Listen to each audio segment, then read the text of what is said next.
Chapter 1. Madara's Grandson. Konogakure no Sato. A 5-year-old Naruto was currently running for his life as a mob of angry villagers ran after him wielding pitchforks, torches, bats, and other blunt objects. "Get him!" one mob member shouted. "Kill him!" another shouted. "We'll avenge Yondaime Sama, you demon brat." Naruto ran down an alleyway and managed to lose the crowd of angry civilians in an alley not far from the Hokage's office. Why did they hurt me? Naruto asked himself.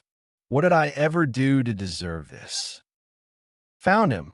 He is hiding in this alley. A voice yells, and the mob charges into the alley with weapons and blunt objects. Now you pay for all those you killed. You crushed my husband. I'll kill you. Then the mob charges and starts beating the crap out of Naruto. Naruto couldn't think because of the pain.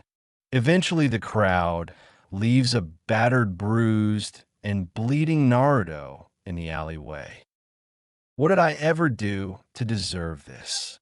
Naruto cried to himself as he slipped into the sweet bliss of unconsciousness. After a few seconds, a man with 2 large Venus flytrap-like extensions that envelop his head and upper body, giving him a plant-like appearance. He has short green hair, yellow eyes, and that his body has 2 different colored halves. His left side is completely white, while the right side is almost entirely black. Madara-sama's not going to be happy about this. Black Zetsu said to his other half. "You don't think he'll kill us, do you?" White Zetsu asked. "If we hurry, we can still save him for our sake. I hope we aren't too late." Zetsu grabbed Naruto and took him in the folds of his cloak and sunk into the ground with Naruto. Mountain Graveyard. Madara was in his robes, connected to the ghetto statue, as he started coughing. "I hope Zetsu makes it in time," Madara says as he coughs up some blood. "I pray I can save my grandson." Just then Zetsu emerged from the ground and unconscious and bleeding Naruto slung over his shoulder. "I've retrieved Naruto-san, Madara-sama. But based on his injuries, he won't last long. He needs blood transfusions, and some of his flesh has been torn off, and his skull has suffered blunt force trauma, though it looks like something has already started to heal the damage. But whatever it is isn't strong enough to save him." Madara's eyes widened in horror and fear at the thought of losing his grandson. "Place him on the table," Madara said, walking over to the operating table that he once used to save Obito. "Give me 3 vials of my blood and 4 vials of Hashirama's blood, as well as some of his tissue." "You don't intend?" Black Zetsu said, shocked. "Yes, I will save my grandson at any cost." Madara's eyes started spinning madly. "Yes, Madara-sama." Zetsu ran over to the ghetto statue and grabbed a hollowed-out Zetsu body, then the vials of blood Madara kept, and carried them over to Naruto.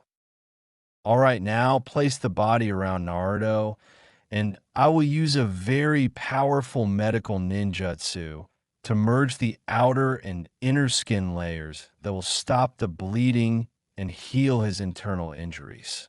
Madara scanned Naruto over and watched carefully as Zetsu placed the hollowed-out body over Naruto's, and once it was complete, Madara started weaving hand signs. Ninpo, Adaigriega no Jutsu. Ninja art, skin fusion jutsu. Naruto glowed a bright blue as the skin of Zetsu and Naruto's skin merged when the light died down Naruto's wounds had sealed themselves, and then Madara took out 2 blood bags and put Hashirama's blood in one and his own in the other, then inserted the needles into Naruto and the blood started replacing the blood Naruto lost.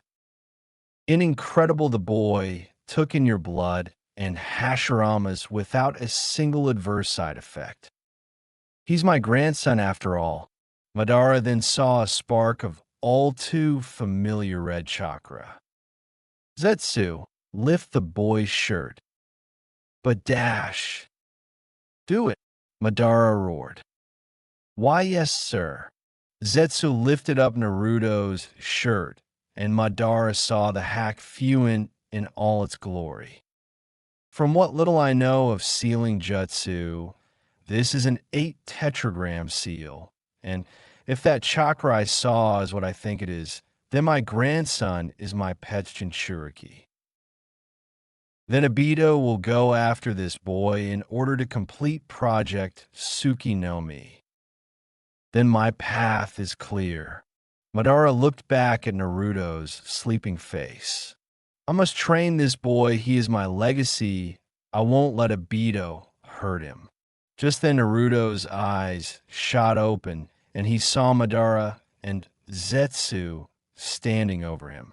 Are your eyes open, young one? Where am I? Naruto asked. Madara, Uchiha. Kurama roared in fury. I fucking kill you. Naruto fell off the table in shock and fear. What was that? Naruto looked around frantically. Madara started laughing at his grandson's antics. That was probably the QB yelling at me, Madara said, chuckling. You see, he and I don't have the greatest history together. I haven't seen you laugh like this. It's actually kind of scary. Zetsu said, sort of creeped out. That's because I haven't laughed like this in a long time. Madara got a sad look on his face. Not since Rika died. Who's Rika? Naruto asked, his shock from Kurama's voice broken. She was my wife, and I cared for her deeply. Madara looked at Naruto. Now I'm sure you're wondering who I am and where you are, so I'll answer you. My name is Madara Uchiha, and you are my mountain hideout near the Shimatsu no Tani, Valley of the End. Why am I here, and why do you even care if I live or die?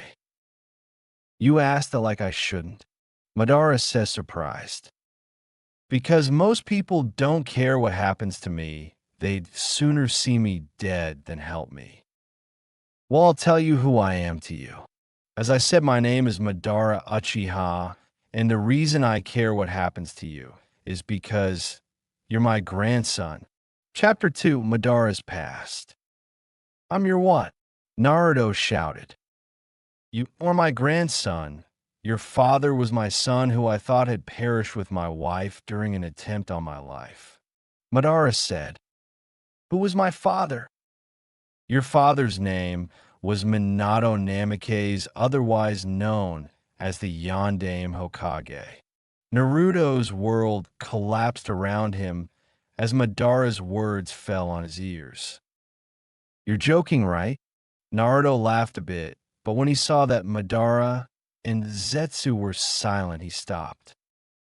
I'm deadly serious, Naruto. Your father was the Yondaime Hokage and my son. How did you find out? You said that you thought he died. I found out thanks to Zetsu, because on the day I thought he died, I never found his body. I only found my wife's. So I assumed that my son lived, but I couldn't find him. I searched everywhere. I could have found a blonde-haired boy with black eyes, but to my dismay, I couldn't. But after years searching, I finally found him, but it was too late. I only found out about my son 3 years ago. I'm sorry. I couldn't be there for you, Naruto. But now I want to spend the rest of my life the little family I have left. Madara smiled. How do I know you're telling the truth? Naruto asked suspiciously. You don't believe me? Many have tried to deceive the boy in thinking they care for him, only for them to treat him like dirt. White Zetsu said. They treat him like scum. The boy is now wary of everyone who he meets, as they might try to hurt him. Black Zetsu continued. Show me. Do you still have a Sandame's journal that I stole for you? Oh yeah, Madara said as he grabbed the journal and flipped through a few pages and found what he was looking for. A/N. Special thanks to Snake for letting me borrow this from Rise of the Lord of Foxes. It's a good story, and I suggest you give it a read. Day 1. My reinstatement. It has been several days since the sealing, and I find myself bound with a great pain in my heart knowing that I did not perform the sealing of the Kyuubi instead of Minato. Even more, so that I lack the necessary fortitude to protect his son from those who would try to harm him, thinking he is the monster they all fear will come back to kill them all. They are fools plain and simple. I know that those that oppose my law will leak the information to shadows lurking beneath the surface of the village. They want an outlet for the sadness, and they will use this innocent boy for it. And it is the fact that I can't protect him is one of my greater failures in life. Not because I lack the will of fire I had come to embrace in my younger years, but deep down, and Cammy helped me, a part of me hates the boy too, to some degree. I am ashamed of myself for thinking like that, knowing that while I love the boy with every fiber of my being, a little part of the darkness that all of the village will soon feel for him is there as well. Sarutobi Sandame. Year 4, my near failure. I saw through my crystal ball the orphanage caretaker try to strangle Naruto with her bare hands, calling him those horrible names that my law strictly forbids, and over a thing like asking for some food. Food that the bitch of a woman denied the boy apparently for 3 days straight, not wanting him to reach his full potential. My ENBU that I assigned to watch him don't seem to care what happens to the boy, and the crueler children will see him when he is older as a target they can prey on without repercussions. Had not for intervention of a female chunin named Kurenai, who wanted to play with the children there that day, I would have failed to protect the boy. I punished that bitch of a caretaker accordingly and execute her for her crimes before the council could try to overrule my decision. However, word gets out and the possibility of Naruto surviving are sliming further as no one wants to help the boy out of fear of being labeled a demon lover, as one newly demoted jounin to Genin called the boy. I nearly fail Minato and Kushina, but I will make amends for it now and show those old fools why I am called the Kami no Shinobi. Sarutobi Sandame. Madara glowered in rage as he read every paragraph at every word that dictated his grandson's horrible life. This doesn't even scratch the surface of Naruto's suffering he's been for 5 long years. He lived on his own, trying to scrounge up enough food to eat a decent meal once every 2 days, and that was if he was lucky. He's been beaten, bruised, poisoned, burned, crucified, stabbed, and all before he could even barely walk. And don't get me started on the hospital. He had been there more times than most people will be in their lifetime. And the care he received there was abysmal. And that's putting it kindly. If not for the fox, he would be dead. All because the fucking villagers can't tell the difference between a kunai and the scroll it's sealed in. Madara's look of rage contorted into a look of loathing and fury. How dare they? Madara unleashed a huge torrent of Ki. Naruto fainted, and Zetsu was having trouble breathing.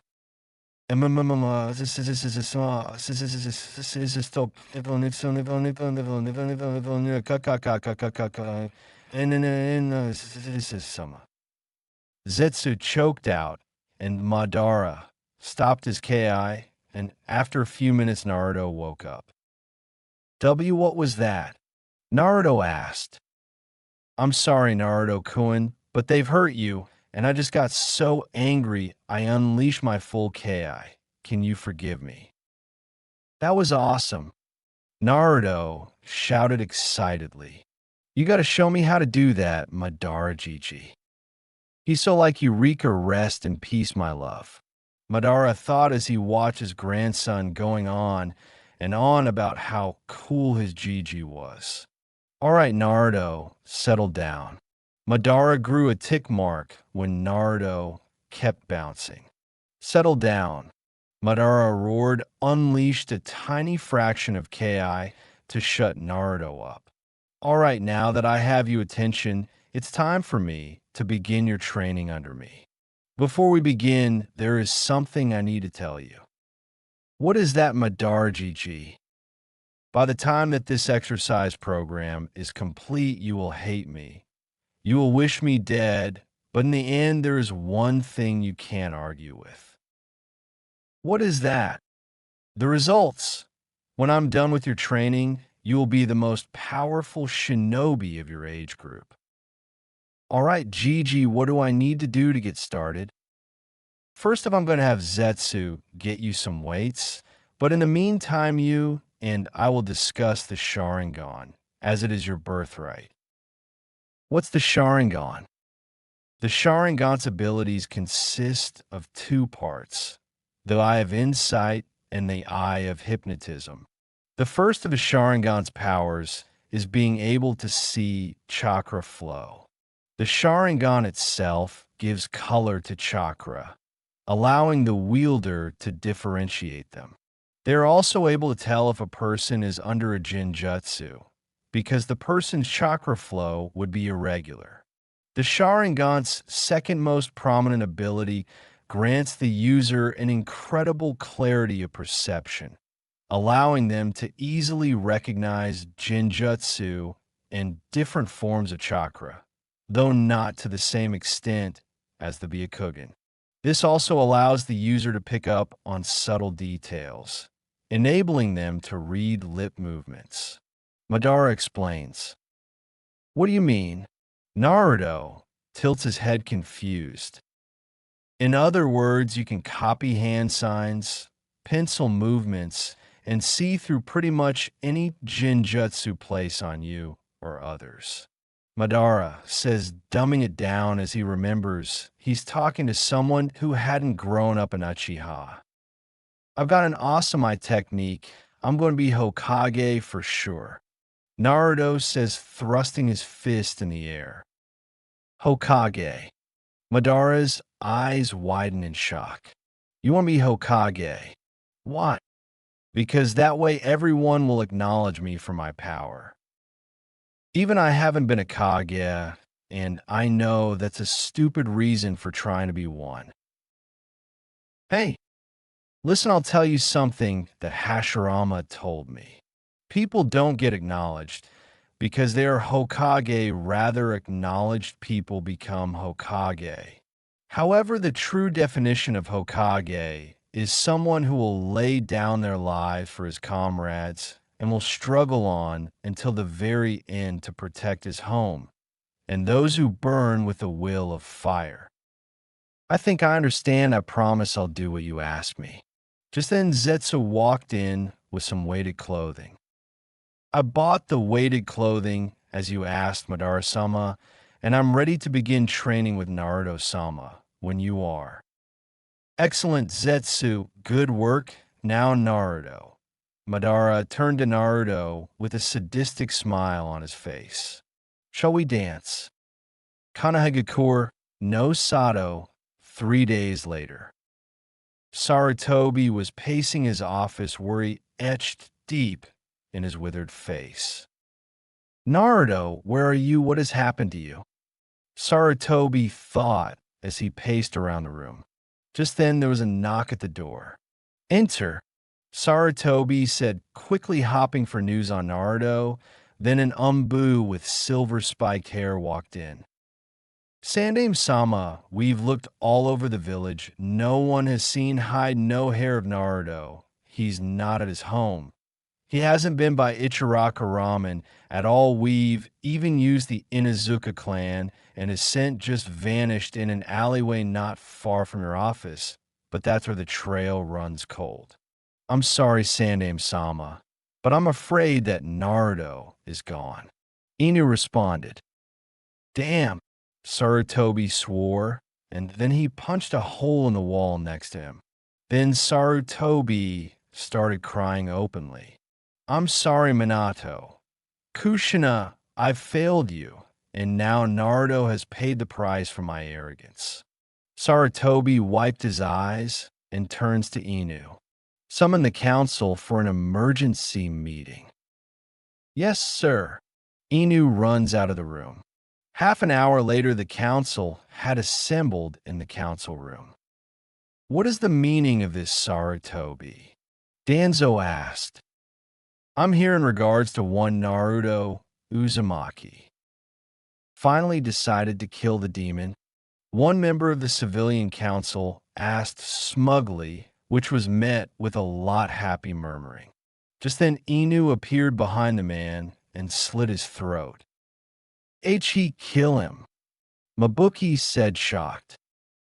He was guilty of breaking an S-rank law, which calls for death upon breaking. Sarutobi said, Inu, next time send them to Ibiki and Anko rather than killing them. Yes, Sandame-sama. Inu bowed and returned to Sarutobi's side. I have unfortunate news. Naruto Uzumaki has been disappeared from the village. The demon is gone, another member of the civilian council said happily, and the civilian side burst out cheering. Then Sarutobi stood up and unleashed a torrent of chaos. Silence. Sarutobi shouted, and the civilian council looked on in horror, and the shinobi side smiled, even the stoic Hayashi. The Kami no shinobi was back. Damn it all to hell, Sarutobi, what did you do? Danzo seethed. I'll have to send Root out to look for the boy. We, the civilian council, call for an annulment of the law that you set up 5 years ago. Mabuki said, all in favor. One by one, the members of the civilian council voted for the annulment. Then it came to Danzo. Everyone looked at him, and after a few minutes, Danzo smirked.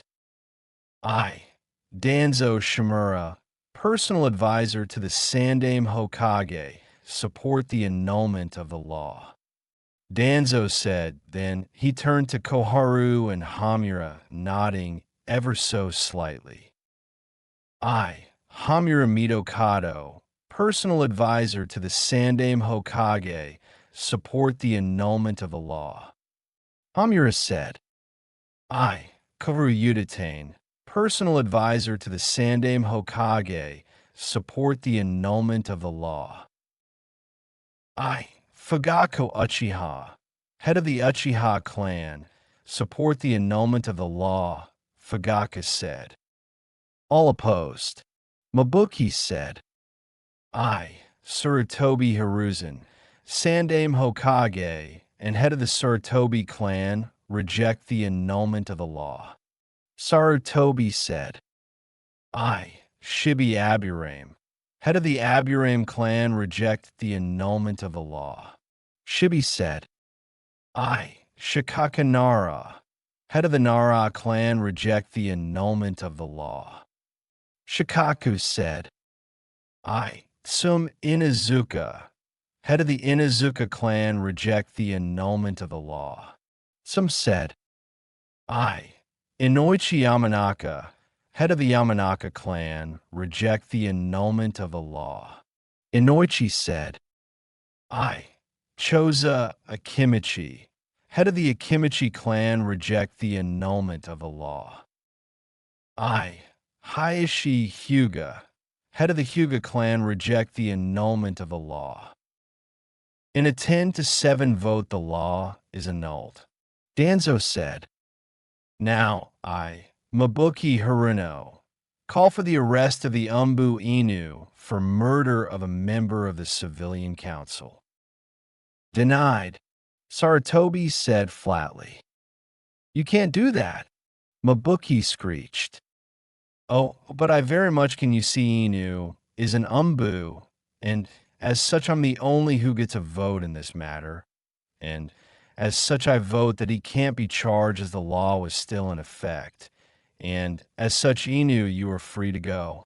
This emergency meeting of the council is now closed. You are all dismissed except you. Danzo. When the other leaves, Sarutobi rounds on Danzo, a furious look on his face. If I ever find out you had a hand in this. Sarutobi let the threat hang in the air as he walked out. Chapter 3. Rise of Naruto Uchiha. Time skipped 7 years later. Naruto's hair had grown out and went down the length of his spine, and he had unlocked his Sharingan at age 7 and unlocked the second Tomo a month later, and at 8 he unlocked the 3 Tomo. Naruto stood at impressive 5 foot 2 inches, and he had mastered several jutsu that Madara and Zetsu taught him. Madara was standing before Naruto, who was doing a set of push-up, while Zetsu sat on his back. Come on, Naruto, only 50 more. Madara said sadistically. Naruto was sweating as he had already done 450 of them. Teach that's WH what you said F5 minutes ago. Naruto huffed out. Well, if you'd stop complaining, you'd be done by now. Madara countered. Fine. Naruto went back to what he was doing. You want some of my chakra to heal your limbs? Kurama asked. No thanks, Kurama, I'm good. Naruto responded back. Over the years, Naruto and Kurama developed a deep bond as Biju and Jinchuriki. At first, they were like cats and dogs. Flashback 2 years. Naruto had just finished his morning warm-up, and he looked at his grandfather. What do you want me to do now, Gigi?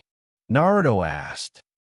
We're going to talk to the fox today, and you're going to learn to harness its power. Madara responded. Hey, are you sure, Gigi?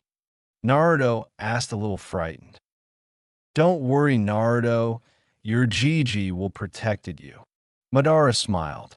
I might not possess 2 Sharingan, which brings out the true potential of the eye, but I'm wise and I still have the power to stop the Kyuubi. Madara smiled. Now sit down and focus, then we will venture into your mind, and then we'll talk to it. Hey, all right. Naruto sat down and closed his eyes, and when he opened them, he was in a sewer, and Madara was standing next to him. Ready, Naruto? Igriega. Naruto and Madara walked forward, and after a few twists and turns, they arrived before a gigantic golden gate with a tag 4 seal over the gates. Come forward, Kyuubi. Madara Uchiha. Kurama roared, clawing at the gates in his fury, and huge gashes appear on the bars. And then Kurama charges up a Bijudama, and he blasts the gates, and then the seal tag rips in half, and then the gates forwards nearly flying of their hinges. Just then a man with blonde spiked hair and a standard Konohanin uniform with 2 bands, each on both of his sleeves, a leaf green flak jacket, blue forehead protector, and blue sandals. He also wore a short-sleeved, long white haori over his normal attire, decorated by orange flames-like motifs on the edges, with a kanji 4 4th Hokage written vertically down the back, and closed on the front by a thin, orange rope. Yandi aim hawk. I shut you fluffball. Minato said, why don't we go somewhere more private? Minato snapped his fingers, and the Kurama's cage disappeared, and they were in a gold environment. Then Minato looked and saw Madara and Naruto. Which one are you, Naruto? That would be the boy. Madara says, fighting back tears at seeing his son. But how the seal shouldn't have broken that easily. It's because of me. I enraged the fluff ball over there so much that he tried to obliterate the seal just to kill me. And who are you? Madara Uchiha. Minato's eyes widen in shock. Impossible, he died fighting Hashirama-sama. Never mention that shinobi's name in front of me ever again. He's telling the truth, Dad, Naruto said. Minato snapped his attention towards Naruto. Ow, Minato asked. Gigi told me. Naruto looks at Madara.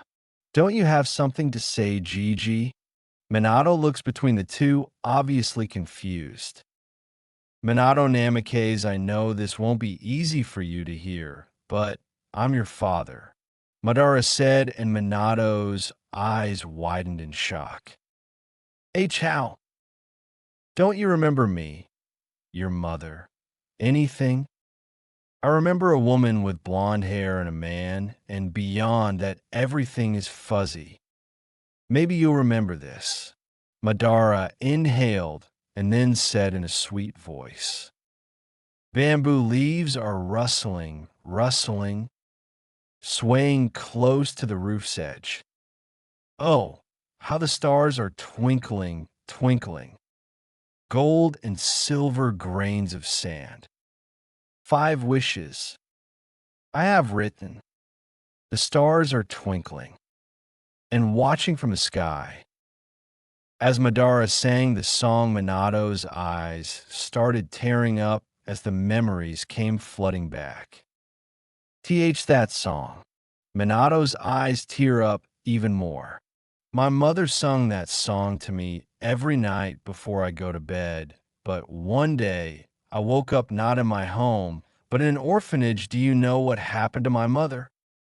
This won't be easy to hear, but she died protected you from Mangekyō shinobi who were after me. You were so young then. However, you saw me all the time. There's now a way you shouldn't recognize me. Hang on. Madara makes hand signs. Enkin no Jutsu. Madara took the form of his younger self, armor and all. Father. Minato grabbed his head in pain. Minato. Madara dashed over and saw a seal on Minato's neck. This is a memory alteration seal, but there is a second seal, a Kekii Genkai seal. Now, I get it, your memories and Kekii Genkai were sealed by someone in Konoha. Release. Madara channeled the Geto statue's chakra though the seal and shattered it. Minato's eyes glazed over, and when they cleared, Minato hugged Madara. San. Minato started crying. Minato. Madara started crying too, but then Minato started flickering. My chakra is fading. I'll rebuild the seal one last time. And San, take good care of Naruto. This is my last request of you. Minato smiled, then placed his hand on Naruto's stomach and twisted his hand, and the seal was repaired. Goodbye, Naruto, San. And with that, Minato faded. In flashback, Madara had secluded himself for a couple of days afterward, and Kurama never stopped trying to break the seal. But about a year of Naruto trying to really get to Kurama's heart, and every time Kurama would just glare and growl. But eventually Kurama looked into Naruto's heart and only found a small sliver of darkness. And when Kurama looked at it, he saw, to his shock, that the darkness didn't have anything to do with using his Sharingan or even the Mokuton that had developed when Naruto got the Zetsu cells fused with his own. Over the time, Kurama examined Naruto's chakra and felt a rush of calm flow over his dark heart, and Kurama watched as Naruto worked for his power with his blood, sweat, and tears. Kurama watched as Naruto's heart never succumbed to the inner darkness, and then he remembered Hagoromo's last words. I don't have long anymore. Shikaku, Matatabi, Isabu, Son Goku, Kokuo, Saiken, Komi-ai, Yuki Kurama, even though you have been separated, you shall always be together. Until eventually that time shall come when you will become one. You each carry a name, and with a different shape than you had up to now, you will be shown a righteous path, different from the time you spent inside of me. I hope you learn what true power is before that time. Maybe I underestimated you, Naruto Uchiha, and maybe I misjudged you. Madara, you never once abandoned your family, you love them. To a kitsune, such as myself, abandoning one's family is the worst crime. Naruto kept working on his push-up, and when he finished, Zetsu got off his back. Naruto hopped to his feet and looked at Madara. Well done, Naruto, your training under me is done. But now I want to tell you about Project Tsuki no Mi. Project Tsuki no Mi. This world is full of things that don't go as you wish. The longer you live, the more you realize reality is just made of pain, suffering, and emptiness. Listen, in this world, whenever there is light, there are also shadows. As long as the concept of winners exists, there must also be losers. The selfish desire of wanting to maintain peace causes wars, and hatred is born to protect love. I found a way to end that hatred. I wanted to create a world of love, a world of winners, a world of peace. I wanted to capture the 9 Biju and recreate the Jubi and use the Mugen Tsukuyami to create this world, but now I want nothing more than to that project. To fail, I won't hurt my grandson at all. You are precious to me. So my grandson, go on and avenge my son, your father, kill Obito Uchiha, and Project Tsuki no Mi dies with him. Madara smiles. Now get some sleep, Naruto, it's late. Hi, ZV. Naruto ran off towards his room, but Madara stayed there and looked at Zetsu with a somber look on his face. You know what to do, Zetsu, fetch my original eyes. It's time I do what I must to give my grandson my final gift. Yes, Madara-sama. Zetsu walks off, and Madara waits until he hears the snoring of his grandson. Then he grabbed his kunai and walked in Naruto's room, and then lunged at his grandson's sleeping form and plunged the kunai at his heart. Acting on instinct, Naruto dodged the kunai and disarmed his attack, and then stabbed Madara in the heart. When the light from the other room hit Madara's face, Naruto saw who his attacker was. And no, Naruto started crying. GGY, what have I done? Naruto, forgive me. Madara choked out and drew his last breath. Ji. Naruto's Sharingan activated and then started spinning, forming a four-blade windmill shuriken, and the blades were curved and they looked like shark fins. Just then Zetsu walked in and saw Madara's dead body. It's all right, Naruto. This is what Madara-sama wanted. He wanted to die by your hand so you would unlock the Mangekyō Sharingan. His final wish was to give you his original eyes so you won't go blind. For the next few weeks, I'll be training you in the Mangekyō's abilities. Naruto started crying at the dead body of his grandfather. Come on, Naruto, remember all that Madara taught you. I know, Zetsu. Naruto wiped his tears away and got a very cold look on his face. Zetsu, I want you to bury Gigi's body somewhere no one will ever find it, but make it something worthy of him. Yes, Naruto-sama, now we'll transfer Madara's original eyes. It will take a few days for you to adjust to them. Then we'll need to discuss your living situation because Konoha has branded you Kia. I know Zetsu, just let me mourn Gigi. Madara loved you, Naruto. Don't let his sacrifice be in vain. Become stronger. I know you can. All right, Zetsu, give me Gigi's original eyes. Yes, Naruto-sama. Chapter 4. Naruto and Fu. Time skip 1 year later. Naruto quickly got used to his grandfather's eyes and mastered his time reversal power. Naruto had yet to discover the power of his own Mangekyō, which he ordered Zetsu to dispose of the original as soon as Naruto had Madara's eyes. Naruto donned his grandfather's armor and covered the Uchiha clan symbol with his hair and a small genjutsu. Naruto looked at Zetsu and then at the road, thinking on his grandfather and his plans. Zetsu, I will be traveling the shinobi world, learning the locations of the other Jinchuriki.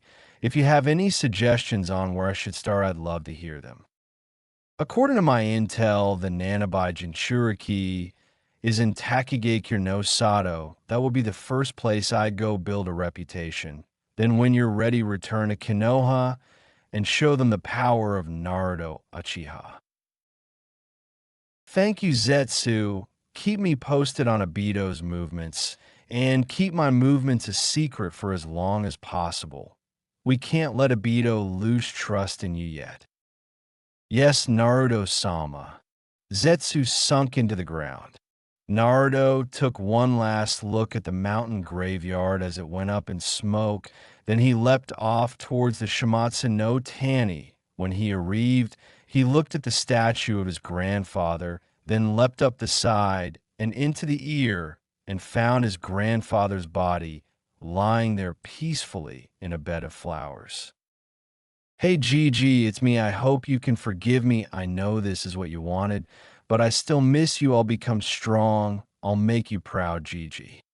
Naruto left, then he started traveling, and after a few days he arrived at Takigakure, where the guards stopped him. Halt, state your business in Takigakure. I am here to seek an audience with your leader in requesting residence. Why grounds do you have to request entry? I didn't want to do this, but Naruto activated his Sharingan, and he locked eyes with the guards, whose eyes widened in shock at seeing the legendary Kekkei Genkai of the Uchiha clan. Genjutsu, Sharingan. Feel free to enter. Thank you. Naruto smiled and walked into the village and towards where he sensed the highest chakra signature when, out of the corner of his eye, he saw a girl who wore an orange clip in her short, spiky mint green hair that matched her eye color, which was also orange. Her ninja outfit consisted of a short, sleeveless white midriff shirt with fishnet armor underneath, long white armlets, and fishnet shorts with a short white apron skirt over it. Her forehead protector was worn on her right arm. She also carried a cylindrical object in red wrapping on her back. The girl was scrounging around in the garbage while Naruto saw the people around her giving her dirty looks and the same glares he received from Konoha. When the girl saw Naruto, she noticed how he didn't have a look of hatred on his face. Hey, mister, could you help me? I'm alone, and I'm hungry. These people treat me like dirt. I know that feeling. Kid, I sense demon chakra coming off of her. Kurama said, from the feel of this chakra, it's the Nanabai. That explains the looks. Nice to meet you, Nana. Nice to meet you too, Q. Fu said. Naruto reached into his pouch and pulled out a bag full of Ryo that Zetsu had given him. Here, buy yourself some food. Naruto smiled. Thanks, mister. Fu smiled. Call me Naruto. I'm Fu. Anyway, do you know where your leader resides? Fu's look turned dark. Yeah, I know where he is, but I doubt he'll listen to a word you say. You're a Jinchuriki after all, and you've associated yourself with me, so I really doubt he'll care. I have my methods. Naruto activated his Sharingan. Those eyes. Yes, I wield the Sharingan Kekkei Genkai, so I can convince the leader to let me stay. You'll find the leader in that tower over there. Fu pointed to the small tower that was intertwined with a large tree in the center. Thanks, Fu. Naruto smiled at her. It's been fun, Naruto. Now I'm gonna get something to eat. Like wise Fu, Naruto walked off towards where Fu pointed out, and when he arrived, the two guards outside looked at him with contempt. We don't have time for a demon lover, the guard snarled. Naruto got an impassive look on his face. Let me talk to your leader before things get ugly. Naruto flares his Sharingan and unleashes a torrent of Ki. Right this way. That's what I thought. Naruto smiled sickly, then he walked into the office. So why are you here? The man behind the desk said. I'm here to join Takigakure. Sir, he's associated with the Jinchuriki. One of his guards said to the leader in his ear. Shibaka's eyes narrowed slightly, but he said nothing. So what can you bring to our village? Shibaka asked. This. Naruto activated his Sharingan and then made the snake hand seal. Mokutan Mokujihiki. Wood style, wood wall. That's that to show Dame Hokage's Mokutan. Shibaka stuttered. Yes, I wield the Sharingan and Hashirama's Mokutan. The council must hear of this. Shibaka got up and looked at one of his shinobi. Gather the council. Tell them we're going to get a new Kekkei Genkai. Yes, sir. 10 minutes later, Naruto was standing in a circular room with a bunch of people standing around him. So Naruto Uchiha, you have petitioned to join Takigakure. What can you contribute to this village? One council member asked. I have these blessed eyes. Naruto activates his Sharingan, and everyone gasped. The Sharingan. He truly is an Uchiha. A second council member said. He'll be an asset to this village. A third council member said. Let's put the matter to a vote. Shibaka said. All in favor? All at once, everyone raised their hands, allowing Naruto to stay. Then it's decided, Naruto Uchiha, welcome to Takigakure. Here is your headband. Shibaka tos Naruto ataki forid protective.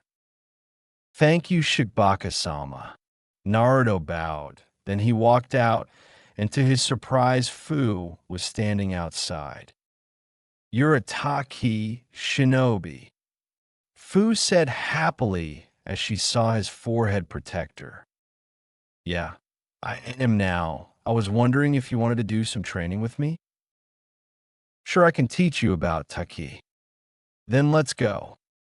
Time skipped 3 months later. Naruto and Fu had developed a close bond, become great friends. Naruto and Kurama helped Fu and Chome with learning to control Komiai's chakra. Naruto noticed the dirty looks he and Fu got when they were walking down the road getting food, but Naruto used his Sharingan to get fair prices with the locals, but when the council saw Naruto's overprotective nature, they got nervous, and so here Naruto found himself in the council room. Naruto Uchiha, it has come to our attention that you have become rather close to Fu. We of the council have to protest such closeness. What we are about to tell you is highly ranked secret. Fu is the Jinchuriki of the Nanabai. She is a ticking time bomb of demonic chakra.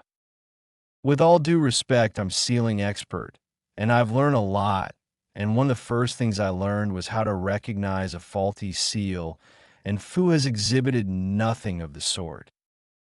And how would you know the signs of a faulty seal? Sealing is in my blood. My mother was an Uzumaki, and my grandfather took me to the ruins of Yuzushiobikure. It was on my 8th birthday, my grandfather, and I went to Yuzushiobikure, and there I found an ancient archive of Fuin Jutsu that only one of Uzumaki blood could unlock. And then I took my family's records and techniques and spent 3 years learning Fuin Jutsu. And 3 years is a long time, especially if I use Kage shadow clones, to speed up the training. So I took 40 years of Fuin Jutsu experience and compressed it into only 3 years. How could you have so much chakra, let alone know a B-ranked Kinjutsu of Konoha? We Uzumaki have certain curse. We are cursed with abnormally high chakra levels. And as for me, knowing a B-rank Kinjutsu of Konoha, most other nations know that jutsu. So my Gigi knew it, and he taught it to me. Well, regardless of your knowledge of seals, the council has voted to banish you from the village, as Fu can't afford to have any distractions. She is our Jinchuriki. She is this village's muscle. Fine if you want to lose the Sharingan, it's not my problem. You have until morning to be gone, or we will kill you. Okay, bye. Naruto took off the forehead protector and tossed it back to Shikbaka. It's been fun. Naruto walked out and then walked to where the house where he slept, and he packed his things, and when he walked out, he saw Fu standing there. Hey, Naruto. Fu smiled. Then she saw his backpack and the apartment he had emptied out of his possessions. Hey, Fu. You going somewhere? The village has kicked me out, so I'm going to travel the shinobi world, gather allies, and see if I can one day return to my original home. I'm going with you. But Fu. No, but I'm going with you. If you leave, the villagers will just hurt me worse than before. Besides, there is nothing for me here. All right, I'll trick the guards with a Kage Bunshin while you escape with me under a hinge no jutsu. Transformation jutsu. All right, when do we leave? Now. Okay, let's go. Fu transformed into a random civilian, and Naruto used Jinjutsu to hide her chakra. Then Naruto and Fu left the village, but at separate times as not to arouse suspicion, and Naruto used a transformed Kage Bunshin to fool the guards into thinking Fu was still in the village. After a while, Naruto undid the Jinjutsu, while Fu undid the hinge. I'm free. Yeah, you're now. Let's get moving. We've got a lot of ground to cover and not a lot of time to do it. Chapter 5. Haku and Zabuza. Time skip 1 month later. Naruto and Fu were traveling somewhere near Nami no Kuni when suddenly a huge mist rolled and Naruto activated his Sharingan and stared around and saw. To his shock, the mist was chakra-laced and Naruto couldn't see a thing, but his sensory abilities told him there were 2 powerful chakra signatures nearby. 2 lonely little brats, but from the feel of your chakra, you're not normal brats. A voice came from a mist. Who's there? Fu asked, slightly scared as a torrent of Ki was unleashed upon the 2 of them. What gall you have asking me who I am when I'm about to kill you? The voice responded. If you hand over your supplies and money, I'll let you live. Naruto drew his gun by. Well, do you wish to dance? Naruto asked, then he swung his gun by. Futon fanned wind. Naruto unleashed a huge blast of wind that destroyed the mist. When it disappeared, Naruto saw a man with a large cleaver slung over his shoulder. Well, Well, what do we have here? You're not some average little brat, are you? Shall we dance? Naruto asked, charging the man Gunbai in one hand and his scythe in the other. Naruto into the air, swinging down with his scythe, anticipating Zabuza to raise his Kubikurabocho to block, but Zabuza dodges a smirk on his face and swings his Kubikurabocho with the intent to cut Naruto in half. But Naruto spins in the air and uses the momentum to bring his gunbai down and deflected the sword with the end of his gunbai and goes and swing with the scythe again. You're good, kid, really good. Zabuza grunts. The same could be said of you. Naruto swiftly dodges the sword slash and counters with his gunbai wind wall, blasting Zabuza backwards. Naruto takes the temporary lax in battle to form hand signs after he created a shadow clone. Nimpofton no katon kelaverashin, kina rayuiki. The two Narutos roar, channeling as much chakra as possible to their jutsu, blasting as much fire in order to destroy Zabuza entirely. After Zabuza dodges the extreme blast of fire, he and Naruto clash again and again, while Fu watches with shock and envy at Naruto's power.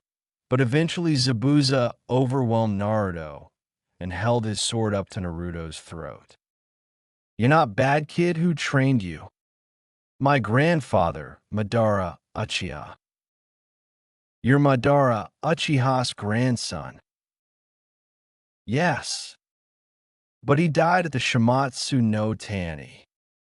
No, he didn't. Hashirama didn't confirm the kill, and Gigi survived. Naruto got a sad look on his face. But 1 year ago I killed him, but it was accident, and I unlocked these cursed eyes. Naruto's eyes shifted to his Iron no Mangekyō. A kid like yourself really shouldn't travel alone.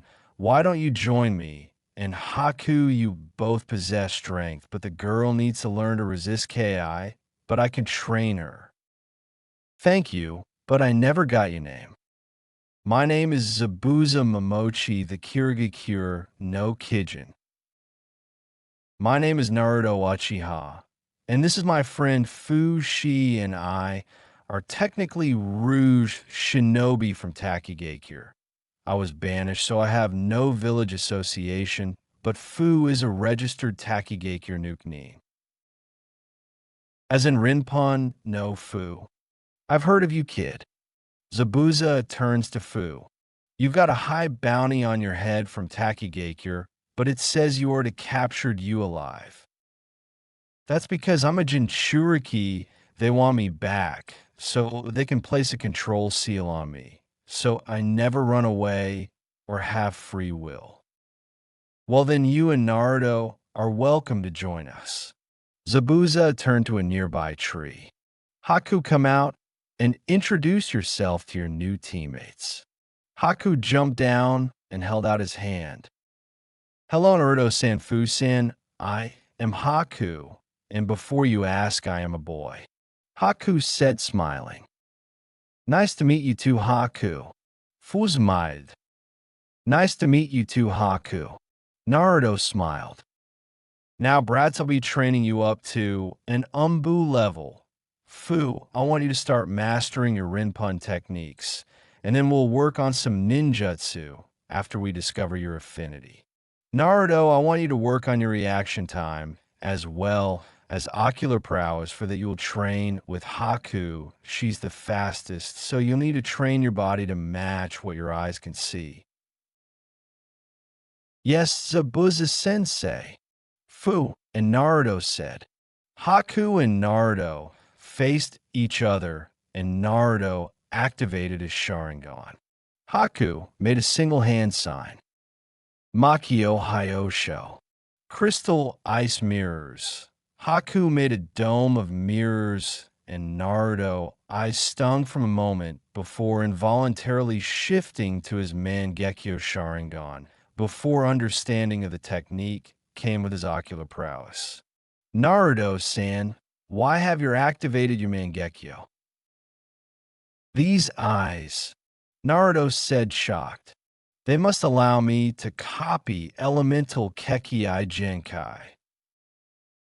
But that's impossible. Not even the Sharingan can copy my jutsu. Each Mangekyō Sharingan comes with a unique ability. My grandfather's was the ability to reverse timeline, must be to copy elemental Kekkai Genkai. Can you prove it? Naruto nodded. They made the same hand sign Haku made. Mangekyō Hyosho. Naruto made the same dome, but instead of the set of 21, Naruto made 30. Such chakra, Haku said, shocked. Even at my absolute limit, I can only make 21, but to make 30 with ease, and based on how you're not even sweating, I bet this isn't your limit. Probably not if I were to utilize Kurama's chakra. Who knows how many I could make. Well, let's get back to training. Right. Naruto deactivated his Mangekyō, and the mirrors he created shattered. So in order to utilize elemental Kekkai Genkai, you need to have my Mangekyō activated. Interesting. Haku takes advantage of Naruto's distraction to charge, but Naruto jumps out of the way with ease and practices with his reaction time.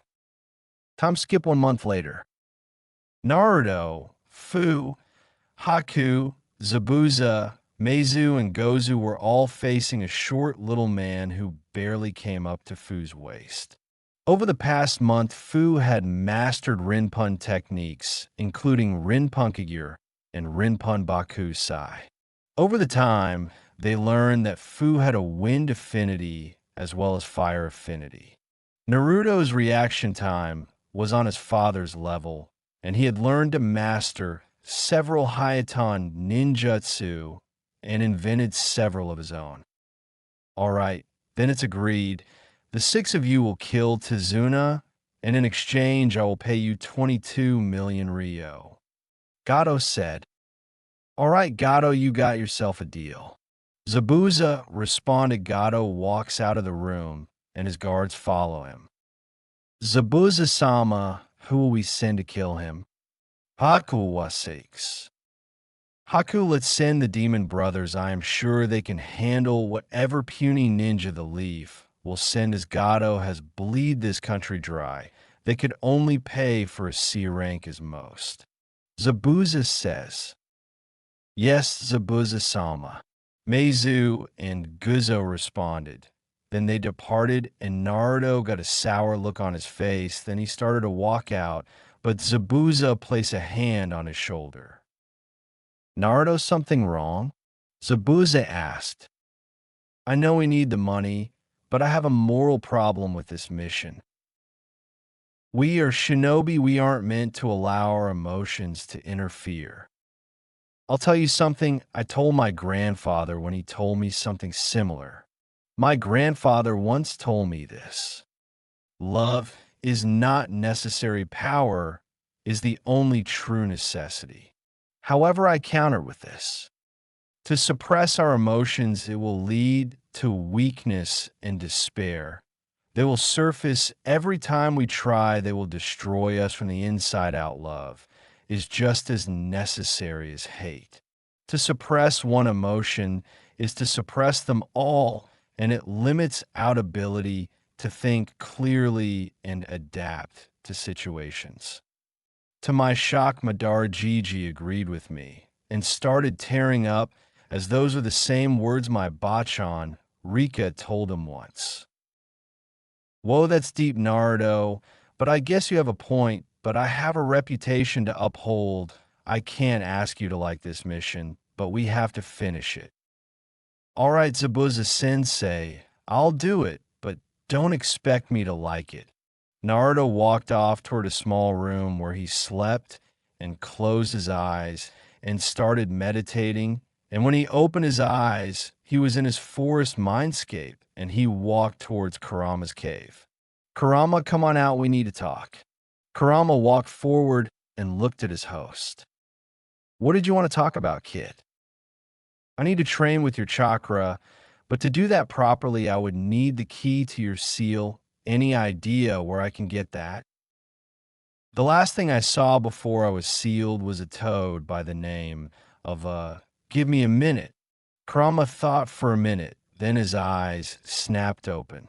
Giratora, that was the name, and according to what I remember from Kushina's memories, the holder of the toad contract is Jiraiya of the Sannin. Contacting him will be difficult. Any suggestions? Well, the best way, and certainly the easiest, would be to venture to Konoha and ask the Sandaime to contact him for you.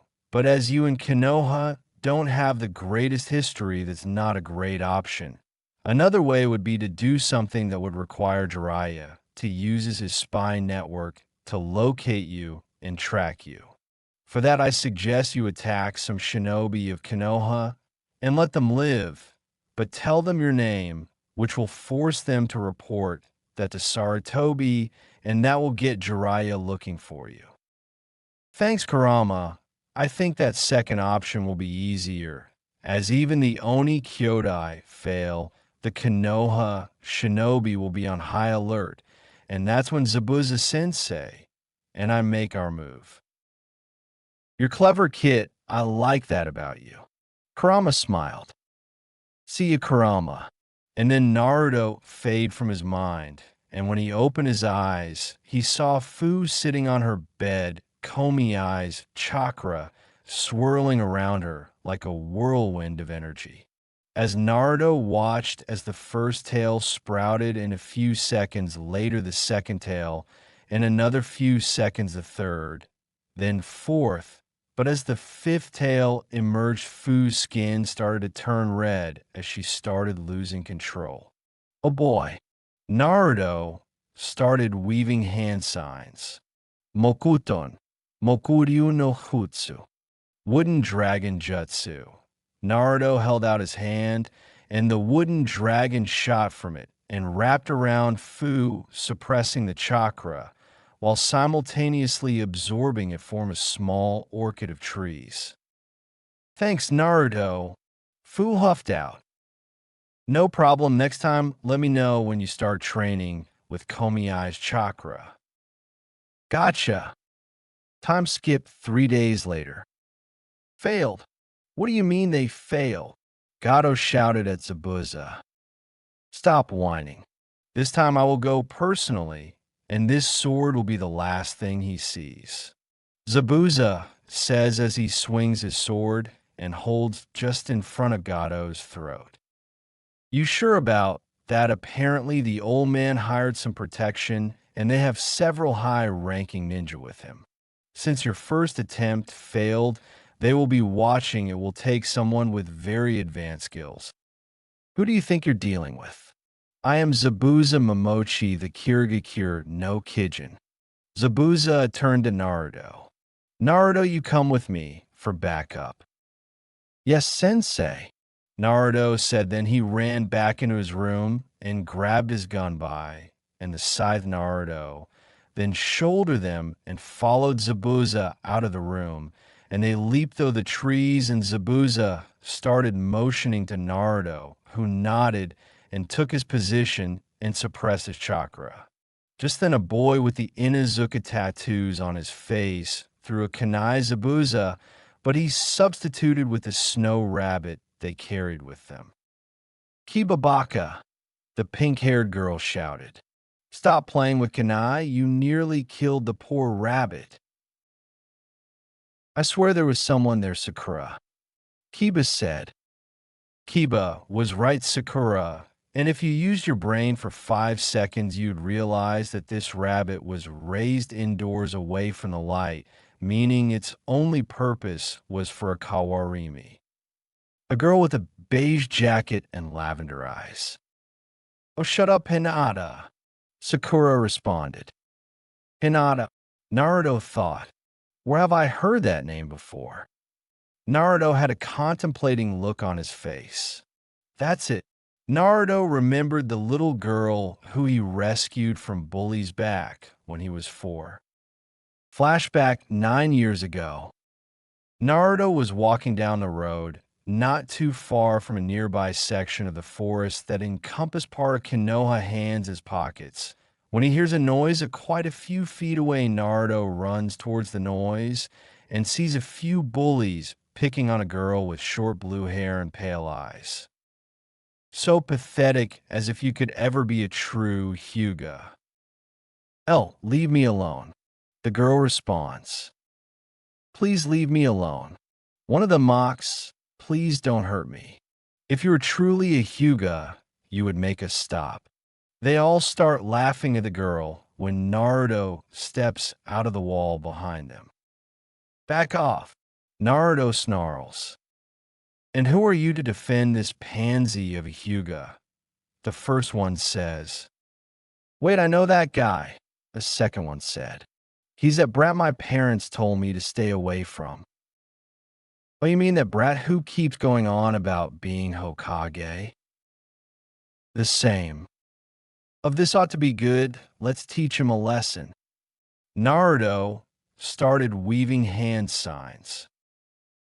Those hand signs. Bunshin no Jutsu. Naruto roared out, but as usual Naruto fucked it up and created a crap clone. "What a joke," the first kid said, laughing. "Let's beat the crap out of him," the second kid said. "Yeah," the third kid agreed. In flashback. "Hinata-chan, I never thought I'd see you again, but what do you really think of me?" Just then Naruto saw Zabuza's Kubikurabocho flying in, but then the gray-haired Jounin yelled out, "Duck!" He dragged his team to the ground, and the others dodged to the right or left, depending on their position. Then Zabuza landed on his blade that dug into the tree. Zabuza Momochi, the demon of the bloody mist. Hinata glares at the man in front of her. "Also a lonely Jinnin knows my name." Zabuza says, bowing. "I see that my illustrious reputation precedes me." A/N. "Yes, I got that from Dragon Ball Z. Fusion Reborn, which I don't own either." "Well, when you slaughter your entire graduating class and then try to assassinate I believe it was the 4th Mizukage that tends to get your name in the bingo book of every ninja village across the world." Hinata said with a pause, recalling the Mizukage aspect pertaining to Zabuza. "If he is our opponent, then I will need to use my Sharingan." Kakashi thinks, lifting his headband. "Kakashi the Sharingan, am I right?" Zabuza asks, then he notices Kurenai. "And Kurenai Yuhi Konoha's Genjutsu Shujin. Naruto, get out here, let's see how your bloodline faces against a Genjutsu master such as her." "Yes, Zabuza-sama," Naruto said, then he jumped down and landed in front of the group of 9. Everyone's eyes widened at that name, and when they saw Naruto, Kakashi's eyes started tearing up. "And Naruto," Kakashi said, shocked. "Naruto-kun." Hinata, though shocked, as she saw her crush again. "He looks different, he's calmer, more powerful than before." Hinata activated her Byakugan and examined his chakra levels. "Everyone be careful, he's got unbelievable chakra. He's at tailed beast levels." "What?" Sasuke and the others looked shocked. Naruto opened his closed eyes as he put his emotions aside like his grandfather taught him and activated his Sharingan. When Sasuke saw it, his fear turned to fury. "How dare you?" Sasuke charged Naruto. "Sasuke, don't charge in alone," Kakashi shouted, but Sasuke didn't listen and Naruto dodged Sasuke's enraged punches with ease. "Why can't I hit him?" Sasuke threw punch and kicks, but Naruto dodged them with a bored expression on his face.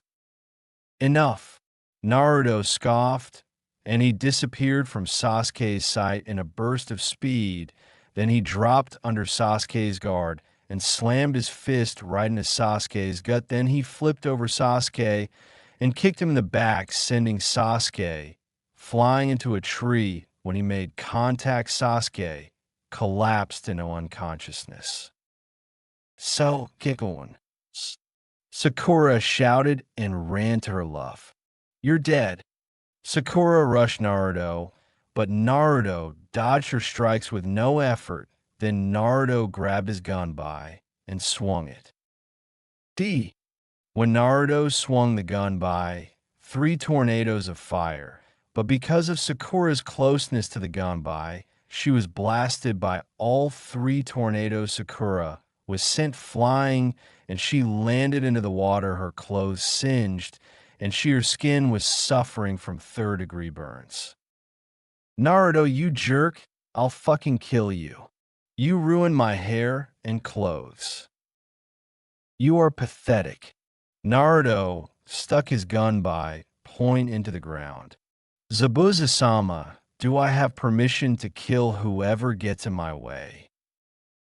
I'm a little busy, Zabuza responded as he was fighting Kakashi on the surface of the water sword against Kunai. But go ahead. Yes, Zabuza-sama. Naruto rushed in at blinding speeds towards Kurenai, who just finished her last hand sign. Machen, Narakumi no Jutsu. The leaves swirled around Naruto, who looked on board when he saw his grandfather on the ground, a kunai in his chest. Naruto, forgive me, Madara choked out. Kit, Kurama said, gaining his host's attention. I know Kurama.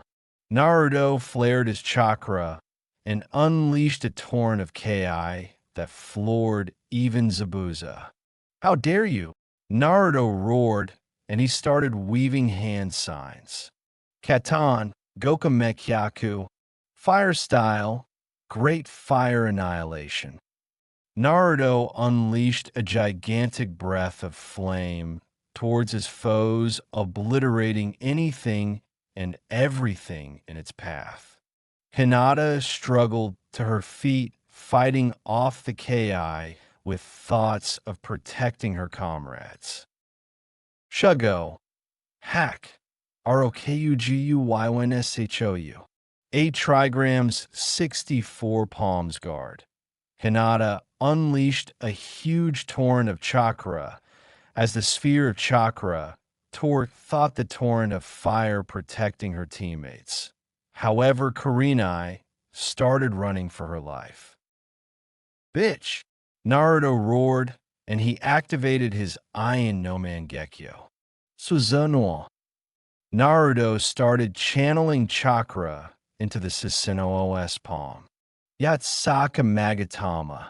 Naruto threw the attack, but with her swift reflexives, Kurenai dodged the attack, which rocketed past her and destroyed a large section of the forest when it exploded. Naruto, stop this! Hinata shouted, gaining his attention, and he rounded on her his wrath and his chakra on an ungodly level. She dares to show me the greatest regret in my life. Kitsuga, Fong over Fong. Kiba's voice roared out, and 2 swirling spirals rocketed toward Naruto, but his Susanoo blocked the attack, and Naruto grabbed Kiba and the transformed Akamaru. Just as Naruto is about to crush them, a blast of water captures Naruto's attention, and he sees Zabuza in danger. So Naruto drops his Susanoo and dashed at full speed and took the attack that Kakashi thrust with his kunai, but Naruto smiled and gripped Kakashi's arm. Diataka. Naruto started weaving hand signs when suddenly 3 sunbon him and Zabuza in the neck, knocking them out. I thank you for your assistance in taking them down. I've been waiting for days for them to drop their guard. Haku said behind his hunter mask. You're a hunter ninja, aren't you? Kakashi said. Yes, I am now. I must go these two, or go to the collection office. Haku grabbed Naruto and Zabuza, then Sunshine away. Well, this has been an interesting experience, Hinata said. Then she saw Kakashi collapse. Tazuna-san, how far is to your house? Kurenai asked. About a mile, Tazuna responded. Then we'll be there in about an hour if we push ourselves, but we can't travel too fast because we have 3 injured shinobi. One of them is suffering from major burns. Another who knows what, and Kakashi is suffering from chakra exhaustion. Kurenai picked up Sasuke, while Kiba and Akamaru picked up Sakura and Kakashi, and they started the long trek back to Zuna's house. With Haku and the others 1 day later, Naruto woke up and saw Haku standing over Zabuza.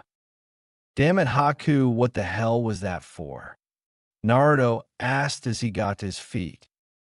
I'm sorry, but if you had lost control, Zabuza-sama might have been hurt. Haku responded. Naruto got up and started walking around. I'm surprised you recovered so quickly. Not even Zabuza-sama can recover at the speed you do. It's because I'm a Jinchuriki. The Biju inside of me heals me and aids in my recovery. Damn it, Haku, did you have to throw those Senbon on my neck? Zabuza grumbles. Oh, you're awake. I thought you would be out for at least another day or 2. Haku says, smiling at his master. I can get the needles out. Zabuza reaches up and pulls out a bunch of the Senbon out of his neck. Careful, Zabuza-sama. You shouldn't pull a bunch out of time, or you could die of blood loss. Just then, Gato walks in with his 2 samurai guards following him. You failed. Didn't you tell me that you would take care of it personally, and the last thing that Brat Tazuna would ever see was your sword? Gato yells at Zabuza, walking forward and reaching for Zabuza's mask when Haku grabs his hand. How dare you try to threaten Zabuza-sama? Haku glares at Gato. Kill him, Gato yells at his guards. Haku glares at the guards, unleashing killer intent. The guards faint under the strain. Try that again, and I assure you that they won't get back up. Haku glories. Fine, you have one more chance to complete the job or the contract's over. Gato walks out. That wasn't necessary, I could have handled it. Zabuza says, lifting up his bedsheet to reveal a kunai. We can't kill Gato, just yet the murders would just draw their attention. Haku says, we have to show restraint for now. Fine. How long do you think I'll be out of commission? A week, but knowing you, it will take half that time. Haku smiles.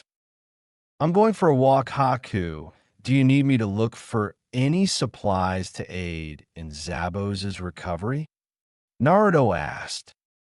Yes, I'll give you a list of herbs I need and their physical description, but be careful with Konoha out there and your identity compromised. They might attack you if they see you. I'm not worried. Naruto walked out, and after a few minutes of walking and gathering herbs for Haku, Naruto started walking, and eventually he walked into a destroyed clearing, and Naruto saw.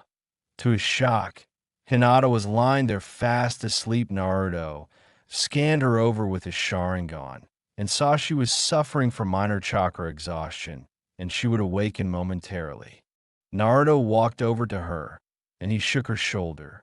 When Hinata opened her eyes, she saw Naruto kneeling over her. In Naruto, Hinata jumped up and dropped into a Juken stance. Relax, Hinata. I'm not here to hurt you, Naruto said, getting up and looked at her. Why are you here? The hunter ninja killed you. Haku is our ally. She placed us in a death-like state. Hinata started tearing up. Thank Kami-sama. I thought I lost you for a second time. Second time, Naruto asked, confused. 2 years after your disappearance, the Hokage gathered the village and declared that you kidnapped, and then he declared you Kia. I cried for weeks. My clan elders pushed my father to brand me with the cage bird seal on me. But after your death, I trained and trained, and I've become a Juken master, one the likes my clan hasn't seen since my great-grandmother. Well, you've got impressive chakra, that much I can tell. However, I have to ask you something. What? Do you have someone who is precious to you? Well, there's you, my Amato Hanabi, and my Tusan. Then you will grow very strong, Hinata. When someone has a person who is precious to them, it's only then that their true strength emerges. I've got a question for you, if you will indulge me. All right, shoot. If you weren't dead, who trained you? I know that you didn't have the Sharingan before. My grandfather, Madara Uchiha. He helped to make me strong.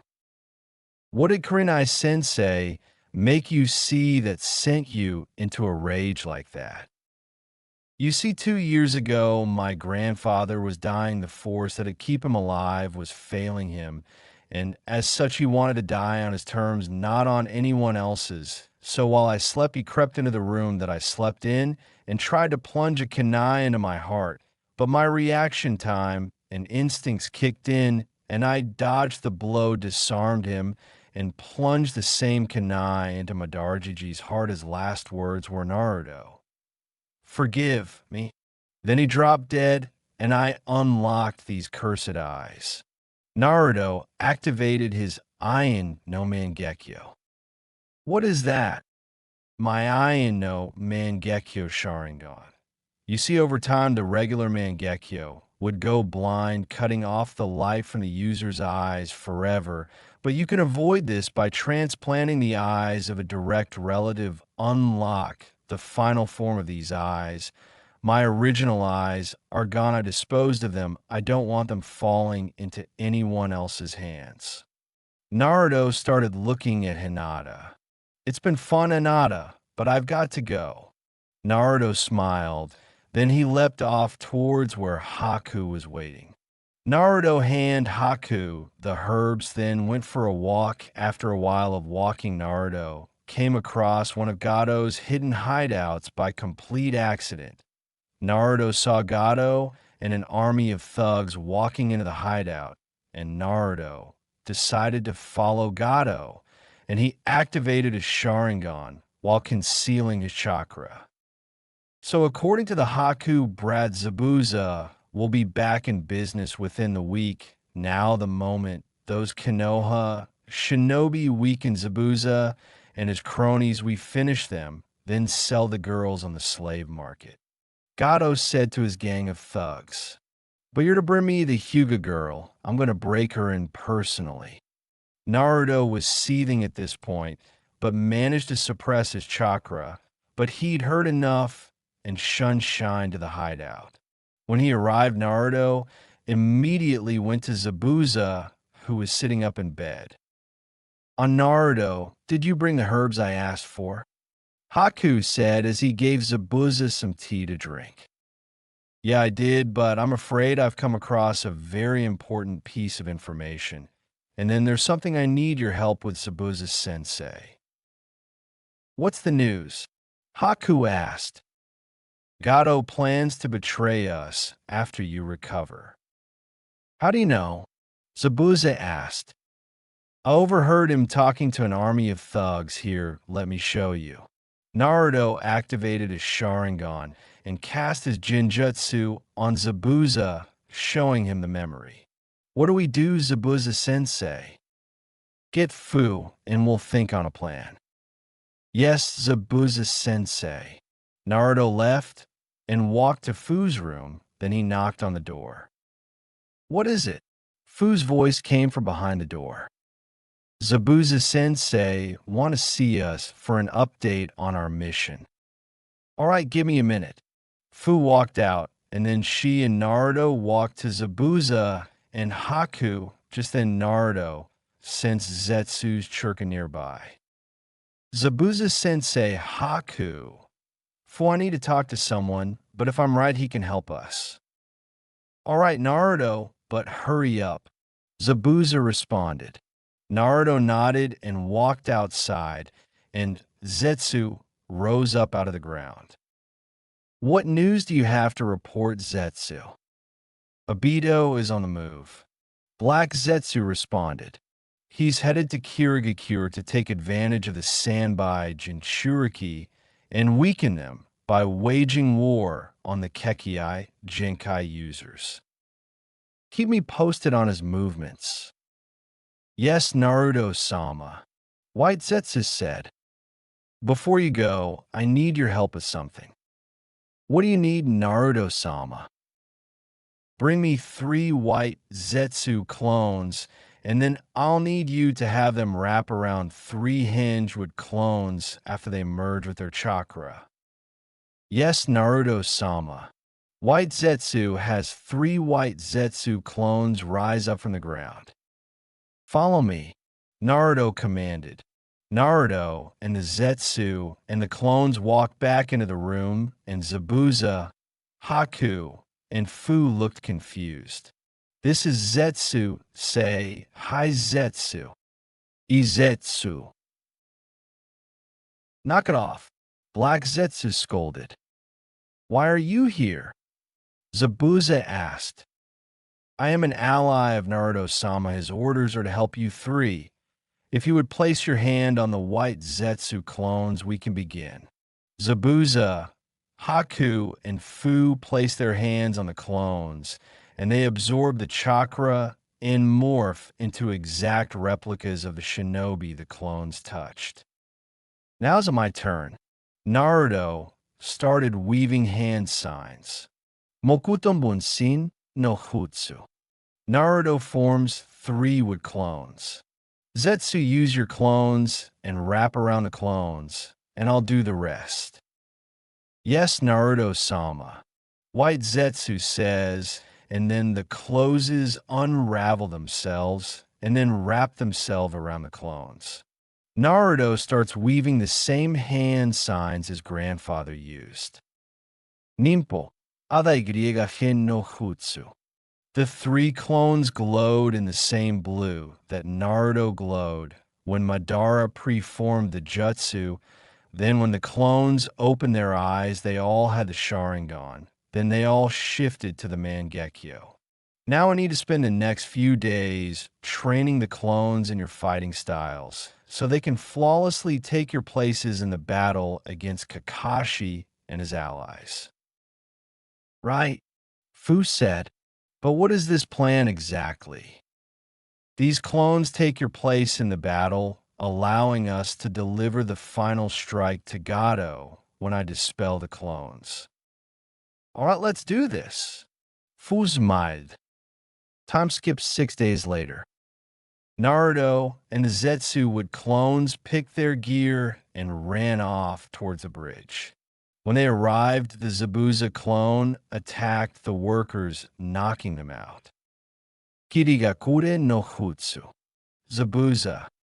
With Kakashi, Kurenai, Sasuke, Hinata, Sakura, Kiba, and Akamaru. On your guard, you 2, this mist is chakra-laced. Kakashi says, I knew he was still alive, he just couldn't wait for round 2. Sorry I kept you waiting, Kakashi. A voice calls from a mist that is all too familiar to all of them. Next to Kakashi, Sasuke started trembling. I see that boy is still trembling, how pathetic. I'm trembling with excitement. Sasuke says. Just then, 10 Zabuzas appear around them. Sasuke, do it. Kakashi says, and Sasuke nods, then with a swift series of movements takes down all the Mizu Bunshin and they burst into the puddle. I can see it. Oh, you could see they were water clones. The brat is improving. Looks like you've got a rival Haku. Zabuza says. So it seems. Haku says. Well, so I had it right. Kakashi says. It was all an act. An act. Tazuna says confused. With a cute little mask. Big phony. Sasuke glares. So, I guess being a tracker ninja protecting her village was just a bunch of bull. Tazuna says. They look pretty chummy. I'd say that they've been pulling scams like that for a long time. Kakashi says. Then Hinata glares at Haku, Byakugan blazing. And hiding behind a mask, who does he think he's fooling? Speak for yourself, sensei. Hinata smiles. That's what I'm taking him out. Sasuke glares. He is quite the man. Even if a water clone has only 10% of the original person's power. He dealt them with them nicely. Haku says, we've made the first move, now attack. Zabuza says, yes, Zabuza-sama. Haku steps and starts spinning, and Sasuke blocks the Senbon with a kunai. He caught up with Haku's speed impressive. Zabuza says, Hinata, stick with Tazuna-san and don't get too far from me. Let Sasuke handle this. Kakashi says. Haku and Sasuke start spinning clashing kunai to Senbon over and over.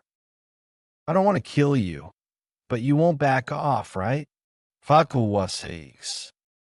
What are you, stupid? Sasuke asked.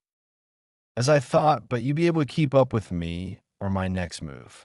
And I'm already 2 steps ahead of you. 2 steps ahead. The first one is the water on the ground. And the second one is that I'm keeping one of your arms busy, so you're only able to take and block my attacks. Haku raises her hand and starts weaving hand signs with a single hand. Hand signs with only one hand. Kakashi's eyes widen in shock. Hayatan, Sensatsu Susho. Haku stomps the ground, and the water that was left from the water clones dispelling rose up and formed into 1,000 needles and surround Sasuke and Haku. I don't want to kill you, he said, but is that what she really thinks? Zabuza thinks as he observes the battle unfold. Sasuke, Sakura shouts in concern, her crush. Sasuke closes his eyes and starts to focus his chakra, and then Haku leaps back just before the attack connects and Sasuke leaps into the air. However, in the explosion of water, Haku fails to notice this. When Haku looks back at where Sasuke was, she didn't Sasuke anywhere. He disappeared. Just then Haku looks up and sees Sasuke floating their kunai in hand. Then he throws a few shuriken at Haku, who leaps back to avoid them. Just then Sasuke appears right behind Haku. You're pretty slow. Now you can only receive and block my attacks. Both Haku and Sasuke move in a blur of speed and end up in crossed arm position. Then Sasuke smirks as he throws his kunai and Haku ducks to dodge it, but only ends up walking right into Sasuke's kick, which blasts her back towards Zabuza. Haku lost in a contest of speed. Zabuza thinks in shock, then he looks at Sasuke. Looks like my speed is just a bit faster. You shouldn't underestimate my team just because they're kids. Kakashi smiles. Sasuke here is a true prodigy of the Hidden Leaf Village. Hinata here is a true Juken master, so you know the battle prowess of the Hyuga clan. Zabuza starts chuckling. Haku, do you understand that you're going to get defeated like this? Zabuza asks. Yes. Haku responds as his chakra pours out of him. What is that? Sasuke stares in wonder. It's a shame. That's cold air. Haku makes a single hand sign, and ice mirrors starts to form all around Sasuke. Mangekyō Hyosho. Hey, I like this attack. I can see myself everywhere. Sasuke thinks as he looks around. Then the mirrors glow as Haku steps forward. What is that technique? Kakashi thinks in fear. Then Haku steps into one of the mirrors, and his reflection starts to appear everywhere. These are mirrors. What does he plan to do? Damn it! Kakashi curses as he starts to run forward. Then in a blur of speed, Zabuza appears in front of Kakashi. I'm your opponent, remember? He's a goner now that Haku has used that technique. Let's begin. I will show you my true speed. Haku says as she lifts his arms and starts throwing tons of sunbon at Sasuke so fast that Sasuke can keep up with speed of the blows. Sasuke, Kakashi shouts as more and more attacks connect, and the kunai in his hand flies out of his grip and embeds itself into the ground not too far from Hinata and Tazuna. Sasuke screams in pain as more sunbon slice at his skin. Don't even think of moving, because if you do, I will kill the two behind you. Zabuza says. Sakura looks at Tazuna, then back at Sasuke, trapped in the dome. I'm sorry, Tazuna-san, but I have to leave for a few seconds. Sakura says. Tazuna nods at Sakura. Go, I won't stop you. Tazuna responds. Sakura runs forward, the kunai in her hand. Sasuke heads up. Sakura calls out as she throws the kunai to her fallen teammate. However, before the kunai can reach its intended recipient, it is snatched out of the air by Haku, and Sasuke's legs give out beneath him. He caught a damn. Sakura thinks in despair, but just as Haku re-enters the mirror. Hinata was watching the confrontation. Just then Hinata sensed Naruto's chirka behind her and Tazuna. Hakusho. 8 trigrams air palm. Hinata shouts, and then Naruto gets blasted back, and then he lands on his feet. Nicely done, Hinata, you're strong. I think I will dance with you for a while. Naruto draws his gun by and charges Hinata, who charges chakra erupting from her palms. Hinata starts striking at Naruto, who dodges her strikes thanks to his Sharingan. You're good, Naruto-kun, but why work for a man like Gato? I need the money. Naruto responds as dodges another strike. Why don't you come back to Konoha with me? Even if I did, what would there be for me? The Civilian Council has declared my Kia Day a national holiday. They would just hunt me down and try to kill me. Tusan can protect you. Just come back, you haven't seen what the village is like. The Hokage is not the same man he used to be. If it weren't for the clan heads threatening civil war, if Danzo or anyone calls for incompetency, hearing Danzo would have replaced the Sandaime. If that's the state of the village, then there's nothing for me. The moment I walk into that village, I'll be held on trial for abandonment. As I said, Konoha holds nothing but pain and regrets for me. Naruto, please. Hinata pleaded, tears cascading from her eyes. Naruto vanished and pinned her to the ground. This is all part of a plan that I concocted with Zabuza-sensei, but for it to work, Gato has to show up. As for your offer, I'm weighing my options, but for now you need to be unconscious. Good night, Hinata-chan. Naruto tapped her on the back of her neck, knocking Hinata out. Getsuga. Naruto jumped up, activating his Mangekyō. Well, in Inuzuka, this will be an interesting dance. Naruto drew his gun by. What is your fascination with dancing? My grandfather trained me well now. I can't really get my adrenaline flowing, but if you think you can get it flowing again, then I will call this a fight.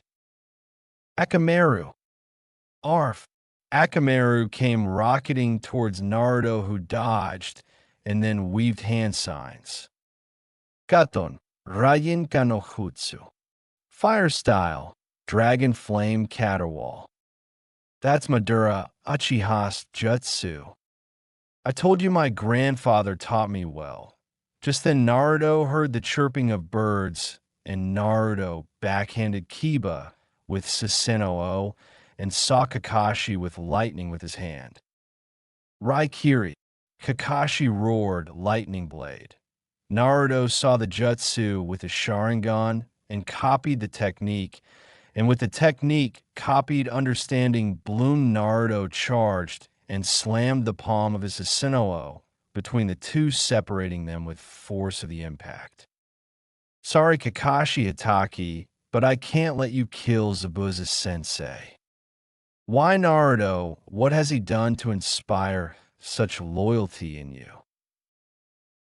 He treated me like a person instead of some monster. Naruto, your village misses you. Hinata misses you. Come back. Just then Naruto and the others heard a slow asshole clap as Gato and an army of thugs came in a few. Well, looks the Kirigakure no Kijin was just a baby demon after all.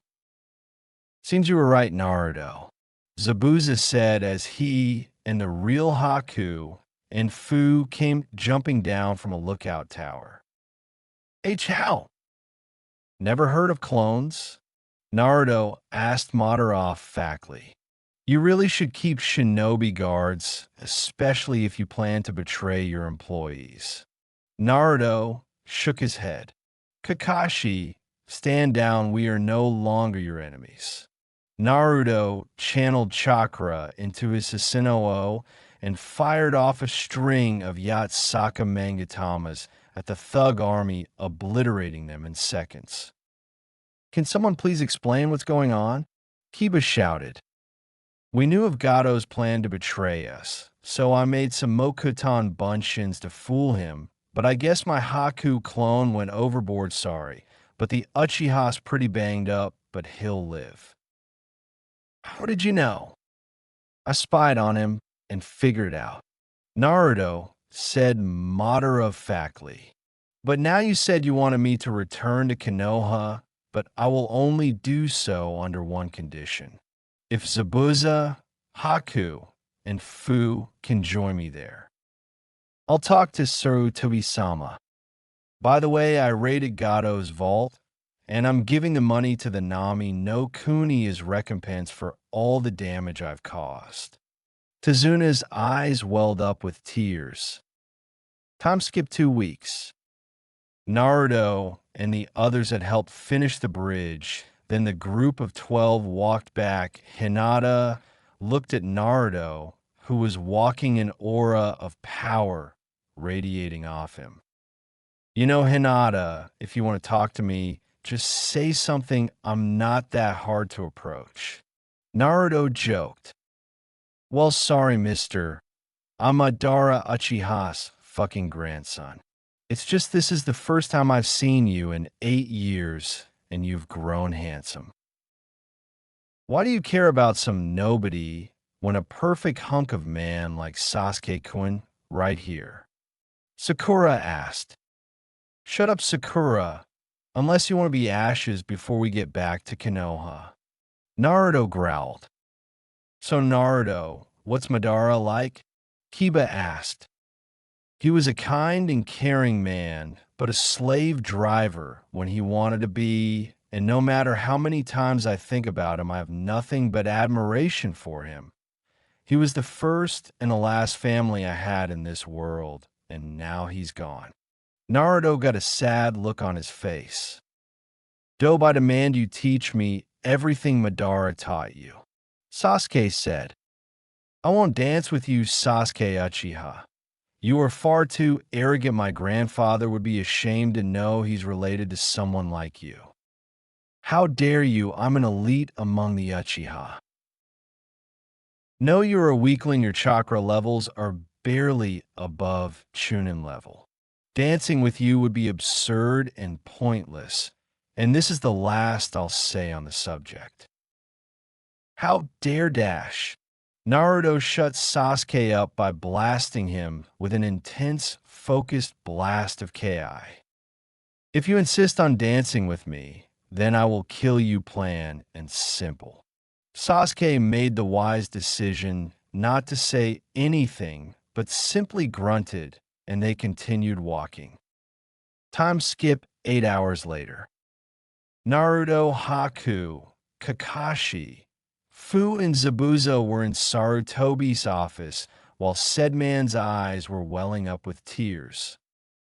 Naruto, you're alive, Sarutobi said as he hugged his surrogate grandson. I'm alive, Gigi, but not for long if the civilian council has anything to say about it. Naruto said, where were you these past 8 years? I was with my grandfather. He trained me in everything I know, but now he's dead. Naruto got a sad look on his face. Who is your grandfather? Madara, Uchiha. What? Sarutobi yelled. Calm down, Gigi, I can prove it. Naruto activated his Sharingan, then channeled more chakra, shifting it to his Iron no Mangekyō Sharingan. What is that? My Iron no Mangekyō Sharingan. I unlocked it when killed Madara Gigi. That's impossible. Madara died, fighting Hashirama-sama. That's just that he didn't die when he fought Hashirama. He survived the battle and had a child with his late wife, my grandmother, Riken Namikaze. Of course, that's why Jiraiya placed the seal on him. It was to protect him. If people learned that Madara had a son, they would stop at nothing to kill him. So you knew about the seals on Tusan?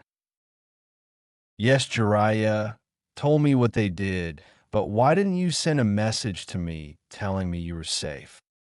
Because Gigi cut me off from all outside contact and focused on all of my training. He made me strong. How did you leave the village undetected?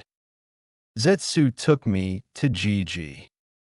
Now, Naruto, I believe you stated you wanted to join the village.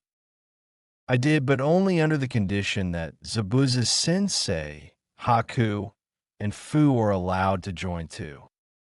Naruto, I can't offer sanction to Nuke Nin. If you let them join, I'll tell you a secret on how to defeat paperwork. Sarutobi tossed Fu, Haku, and Zabuza forehead protectors so fast they barely had time to react and grab the forehead protectors. Tell me, Sarutobi shook Naruto's shoulders. It's actually quite simple. When confronted with two enemies you can't turn your back on, it's better to look in two directions at once so they can't sneak up on you. Naruto says cryptically, realm of the afterlife. Yami and CJ were playing shogi against one another when allowed.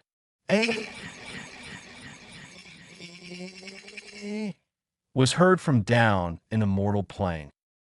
Naruto just told old Sarutobi the secret of paperwork, didn't he? Yami asks. Yep. CJ responds, placing his silver general up, with continuing with his climbing silver stratagem. Think we should do something about it? Nope. Back with Sarutobi. Sarutobi's eyes widen in shock. Then he walks back to his desk and opens it and pulls out a small wooden plank with the words, when you find the answer to something simple, hit here. The plank showed a small target board with a chibi Jiraiya holding it. Stupid, stupid, stupid, stupid, stupid, stupid, stupid, stupid, stupid, stupid. Sarutobi bangs his head on the plank over and over again in understanding. Shadow clones, of course. Sarutobi says, looking at the evil pile of paperwork. Ah, huh. You fiends, I have the instrument of your demise at last. Sarutobi cackles evilly. The secretary heard the laugh from outside and thought, I think the Hokage has finally lost it. She thinks, back with Naruto and the others. After Sarutobi had calmed down, he looked at Zabuza. Zabuza, Fu, since you're both Nuke-Nin, you are both on a 1-month probation period, but you can participate in the upcoming Chunin exams if you want. Are you saying I'm a Genin? Zabuza growled. No, I meant was you're now a squad of shinobi with you as Jounin Sensei. The probation wears of at the time of Chunin exam recommendation time. If you want to recommend them, I won't stop you in the meantime. You 4 can't participate in mission until after the Chunin exams. Far enough. Zabuza shrugged. You are now Team 11 of Konoha. Hi Hoka-sama. Naruto, Haku, Fu, and Zabuza bowed to Sarutobi. Then they left the office. I'm gonna go train with Kurama a bit. Naruto said, Are you sure it's Kurama you're training with? I saw the way you were eyeing the Hyuga Kunoichi. Zabuza said, stifling a laugh at Naruto's blush. Shut up. Naruto growled. Then he ran off towards the Hyuga clan compound. Chapter 6. Chunin Exams Part 1. Time skip 1 month later. Naruto, Fu, and Haku were standing the field of training ground 11 as they waited for Zabuza. In a few seconds, Zabuza arrived in a misshunshin. All right, you 3, it's time for the Chunin exams. Go. Show them what you're made of.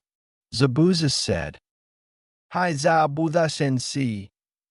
Naruto, Fu, and Haku bowed, and then they ran off toward the academy. Naruto, Fu, and Haku arrive at the academy and see a bunch of students gathered around a room that says 301. Naruto looks at his teammates with a really look on his face. Just then a boy in a green jumpsuit is punched back. Someone from the group of Genin speaks up. Listen, we need to register for the exams. The Chunin exams are real challenging, kids. Like you should just quit. One of the Genin guards says. Please let us through. Tintin's voice calls from the front of the crowd. Naruto looked at his teammates. Jinjutsu, let's just move on. Naruto said. Fu and Haku nodded. Hey, where do you think you kids are going? Izumo said. I have no time to dance with weaklings such as yourself. Naruto said, flaring his chakra. Dance? Were you a ballerina? Kotetsu sneered. I'm done playing games with you.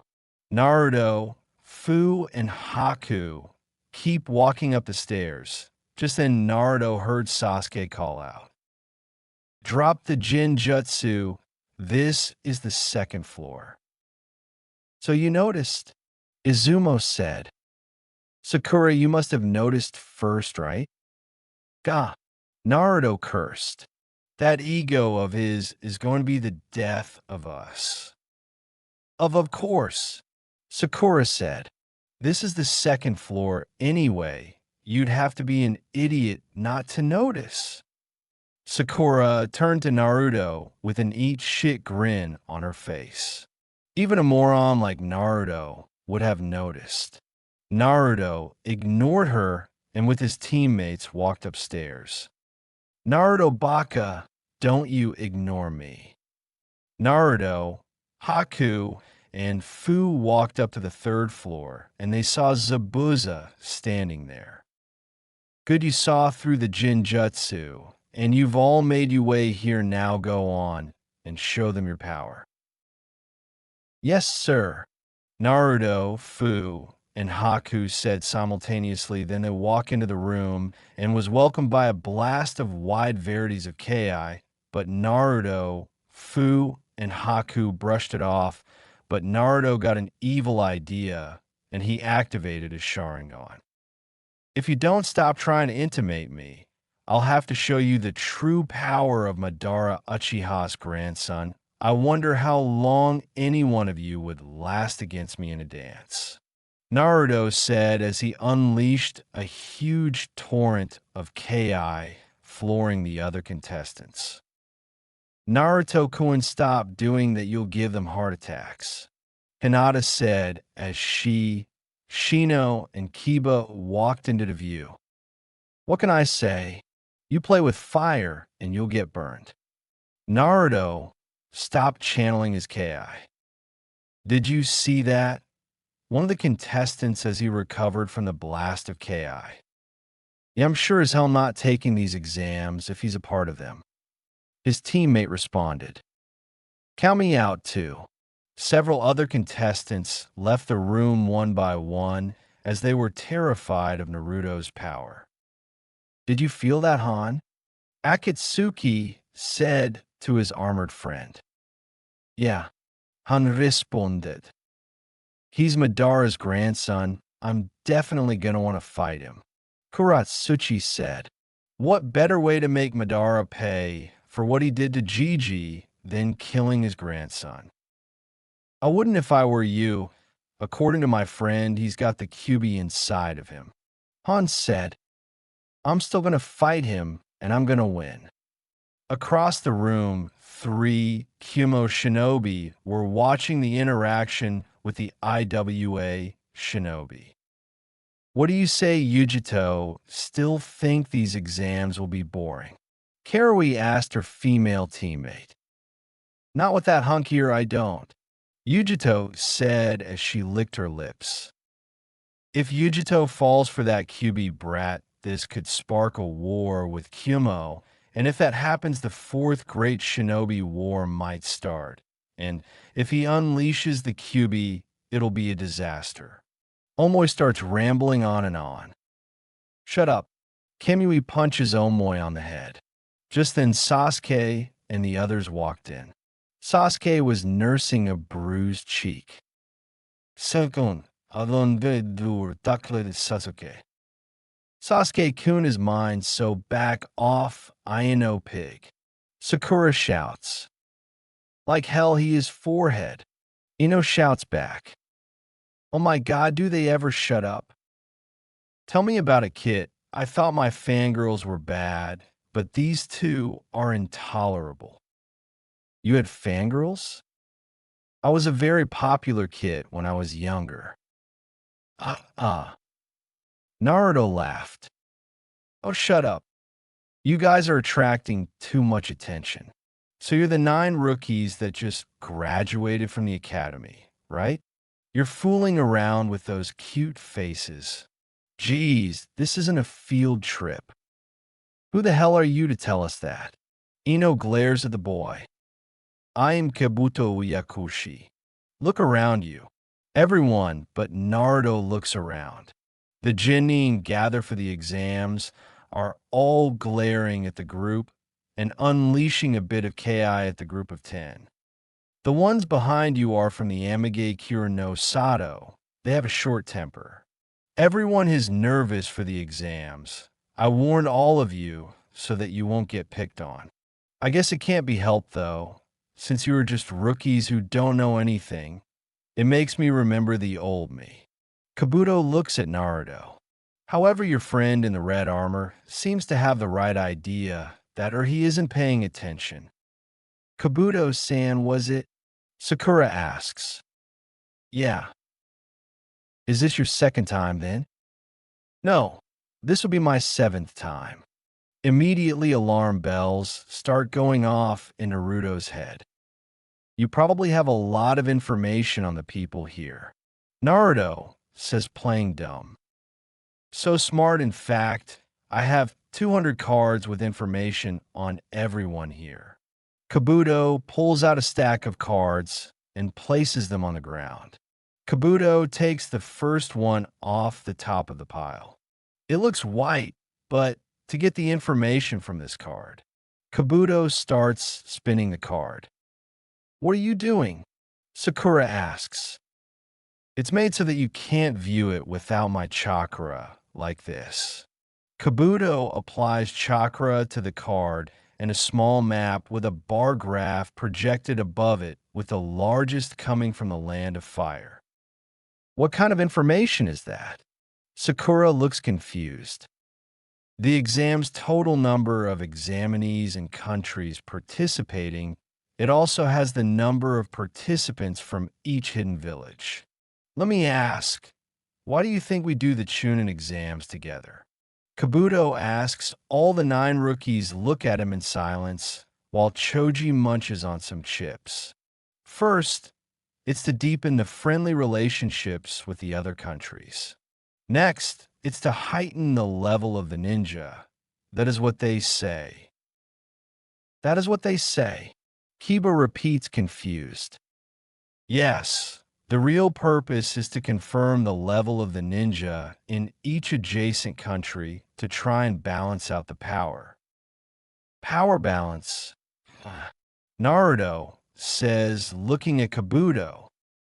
"Why do they go through such a troublesome task?" Shikamaru asks. "If they don't do that, the weak countries will be invaded and dominated by the strong ones. So they check and restrain each other's powers. That is my guess anyway." Kabuto answers. Just then Sasuke walks forward with a determined look on his face. "Are there any cards there that have detailed personal information?" Sasuke asks. "Yes. Is there someone that interests you?" "Yeah, there are. The information of this exam's examinees are not perfect, but I've burned and saved them. They include information about the 9 of you as well. Tell me whatever you know about the people you know that interest you. I'll look it up for you." Gaara from the Mangekyō, Rock Lee from Konoha, and Naruto Uchiha of Konoha. "Oh, you know their names? That is no fun."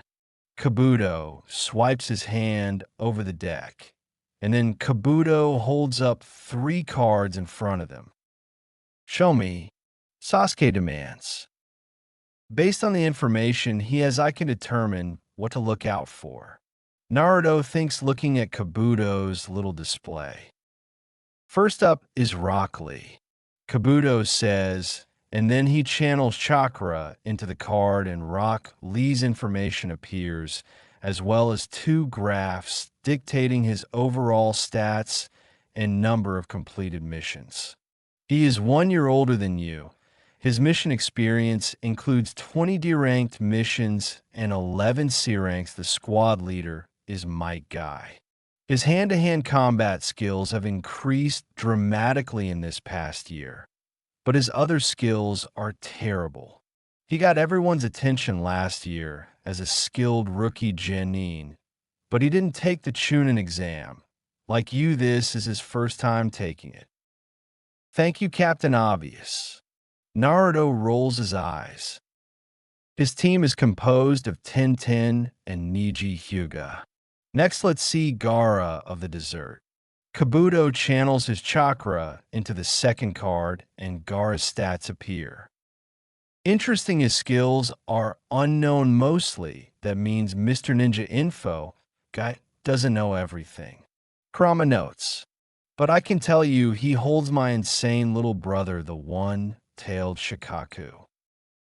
His mission experience is 8 C ranks, and this is amazing. He did a B rank mission as a genin. He is a foreign ninja, and it's his first time taking the exam, so I don't have any more info on him. However, it seems that he has returned from all his missions unharmed. Oh, this reeks of Shikaku's influence. If I were to hazard a guess, I would say this Gaara kid controls sand for both offense and defense. And like yours truly, he has a very strong self-preservation instinct, so odds of the sand will spring up to defend him. Thank you, Kurama. Naruto smiles at his inner Biju. He did a B-rank mission as a genin and was unharmed. Shikamaru asks shocked. Kabuto takes another card from his deck and channels more chakra into In, and a picture of Naruto shows up. Naruto, Uchiha wielder of the Iron, no Mangekyō, said to be the grandson of Madara Uchiha himself, but other than that I've got nothing. He's been well hidden for quite some time. Kabuto said. Sasuke grimaced at the lack of information on Naruto. Just you wait, Dobe, I'll get that info on you yet. Sasuke thought bitterly. Just then Kabuto takes another card and channels chakra into it, and the mini-map pops up again. Konoha, Suna, Adave, Kimo, Aim, Kusa, Oto. This year, many talented genin from these hidden villages have come here to take the exams. The Hidden Sound Village is a village of a small country that was just made recently, so I don't have much info on them. Either way, all of them are powerful hidden villages. So all the people here are all. Sakura trails off. Right. It's not only Lee, Gaara, or Naruto. All the people here are the top elites chosen from each country. I can assure you this won't be easy. Naruto starts chuckling silently and starts shaking. Fu notices this, and her unease starts to grow rapidly. Even Naruto is nervous, maybe should try and help him. Fu thinks in dismay. However, just as she is about to say something, Naruto turns to the other participating genin and unleashes a torrent of killer intent, smiling like a madman. Excellent, this seems like a declaration of war. Naruto's eyes starts glowing with glee, then he holds out his hand and clenches it into a fist. I can't wait to crush you all. Instantly, every genin with the exception of Gaara, Haku, Fu, Hinata, Han, and Yujito starts sweating up a storm, and a few even collapse under Naruto's power. Within the crowd, there are 3 Oto genin who are looking over at where Kabuto was. Did you hear that? The one with a headpiece similar to Tobarama's asks.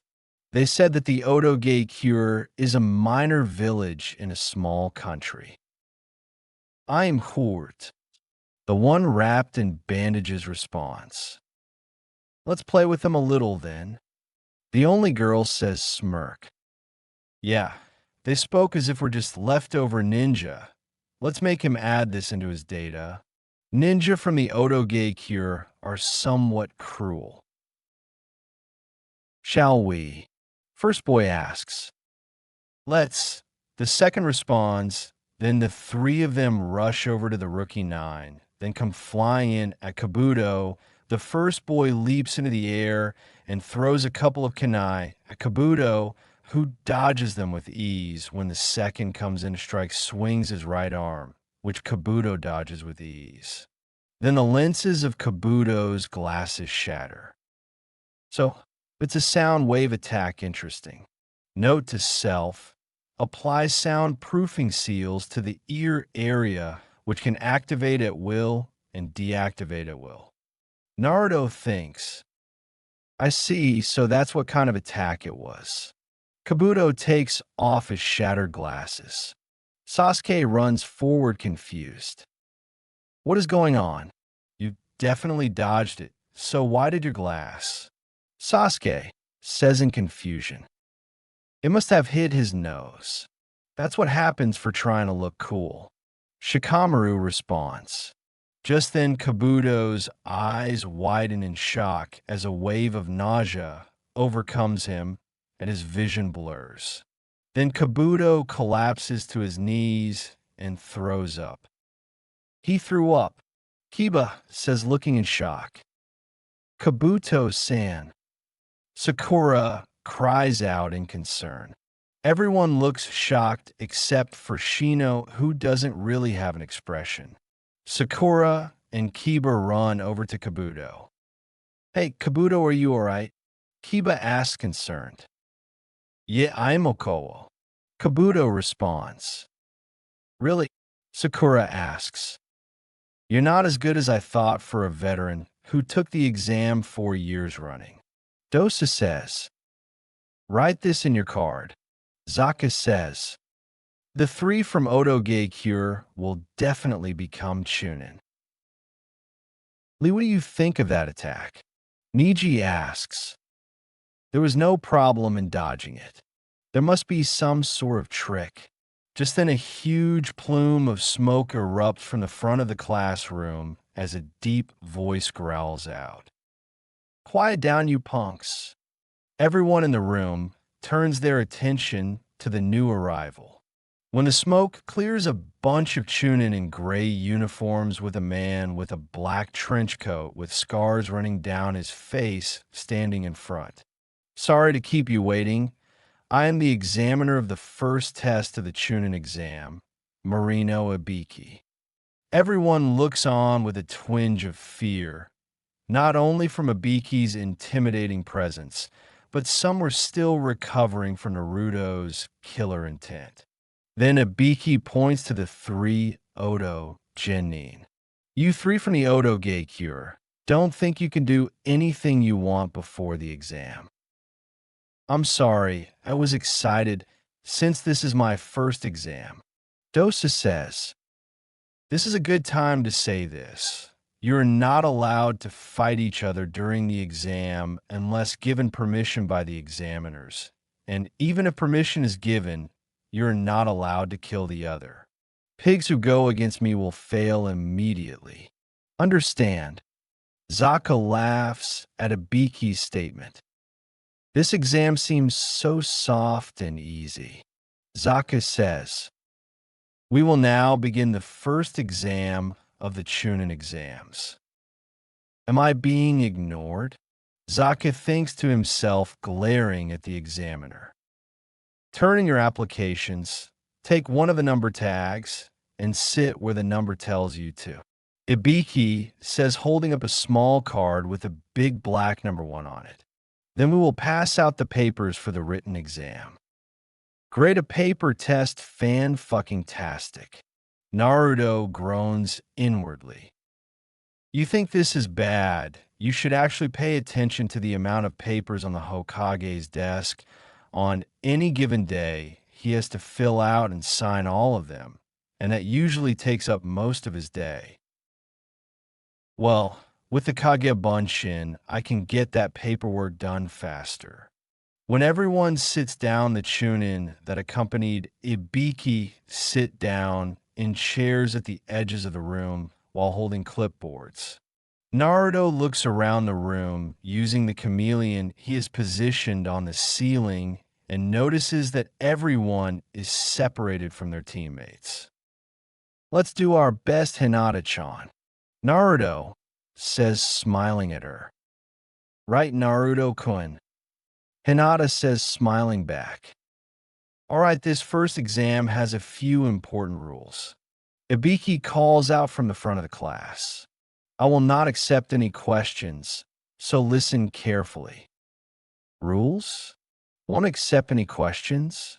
Just what is this guy's angle? Sakura thinks. First rule is you all are given 10 points at the start. The written exam consists of 10 questions, and each is worth 1 point. This test is a deduction-based test. If you get one problem wrong, you will get 1 point deducted. So getting all of them wrong will get you 0 points. Kiba thinks. Second rule, the pass-fail decision will be determined by your team's total points. Wait, your team's total points? What? Shut up. Ibiki shouts. There's a reason for this, so shut up and listen. A reason. Sakura thinks. Now that you know, let's move on to the next rule. If an examiner determines that you cheated or do something similar during the test, each action will cause you to lose 2 points. A few students react in shock. In other words, there will be people who will be forced to leave this place without their tests being graded. So there's a way to lose points besides getting the written problems wrong. Those who try to cheat without thinking carefully will only hurt themselves. We'll check you at any time, Izumo says, smiling. You are all trying to become Chunin. If you are a ninja, act like a first-rate one. Adabiki's next words, the puzzle pieces in Naruto's head snap into place. The point of this test is to cheat without getting caught. Very clever, Abiki-san. Very clever. Naruto thinks. Also, if anyone in a team gets a 0, everyone on that team will fail. The last problem will be given 45 minutes after the exam begins. You have 1 hour to take your tests. Ibiki watches the clock until it hits the 3:30 mark. Begin. Everyone begins writing on their paper, answering the questions. Naruto looks at the first question, which is to decipher a carefully written code. Oh, this is child's play. I remember what Gigi taught me about codes. Naruto thought, then he looked at the code and deciphered it in seconds. Then Naruto looked at the next question and once again answered it with ease. Naruto did the same for the first 5 questions when he reached one that not even Naruto could answer. Fuck. Just who wrote these questions? It's impossible to answer. Wait, oh duh. Naruto activates his Sharingan and covers it with a Genjutsu and copies the person in front of him thanks to the small mirror that Haku created to cheat. Just then a kunai goes flying past Naruto and hits the test behind him. The Genin stands up and shouts out, "What is the meaning of this? You screwed up 5 times. You fail." Izumo responds, "What?" The Genin's eyes shrink. Teammates of his get out of here. The Genin's teammates get up and walk out, and after a couple of seconds, he follows them. Number 23, fail.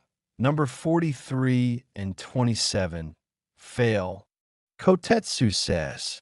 Then Genin are dropped one by one, and their teammates are kicked out as well. Over the next several minutes, teams walk out, and after 40 minutes, 24 teams remain, and everyone starts cheating in an attempt to figure out each other. After a few minutes, Kankuro raises his hand and leaves for the bathroom and gets the answers from his puppet. When he comes back, Ibiki smiles.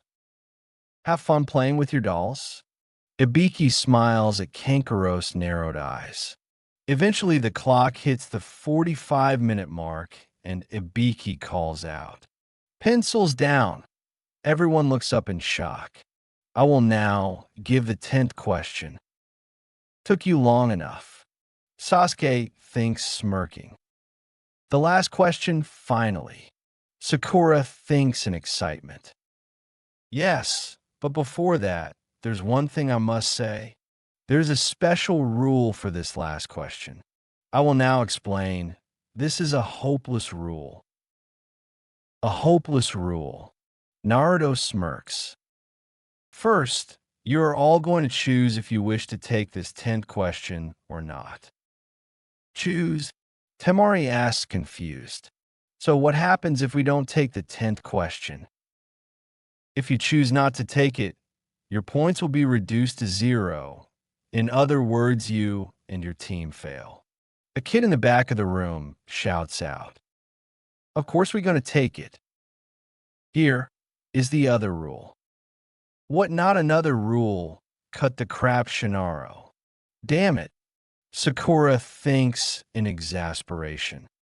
If you choose to take it and you get it wrong, you will lose the privilege to take the Chunin exams forever. What kind of idiotic rule is that? Kiba shouts out. There are Genin here who have taken these exams before. Ibiki starts laughing. You are unlucky. This year, I am the rule. That is why I gave you the option of quitting. Those who are not confident can choose not to take it and take the exams next year or the year after that. Ibiki starts laughing again. Now, let's begin. Those who don't want to take it, raise your hands. Very clever, he's sadist. This is psychological warfare, but two can play this game. Naruto thinks, standing up with a determined look in his eyes. No way am I giving up. Even if I have to stay a Genin, I will become the greatest Genin Hokage. I never go back on my word. That's my Nindo. After Naruto's declaration, the examiners all nod at Ibiki smiling, and he nods back. In that case, all those of you here, pass. Everyone looks shocked. 3, 2, 1. What? Everyone shouts shocked, but Naruto, Fu, and Haku stay silent. So those questions were all for nothing. Temari shouts.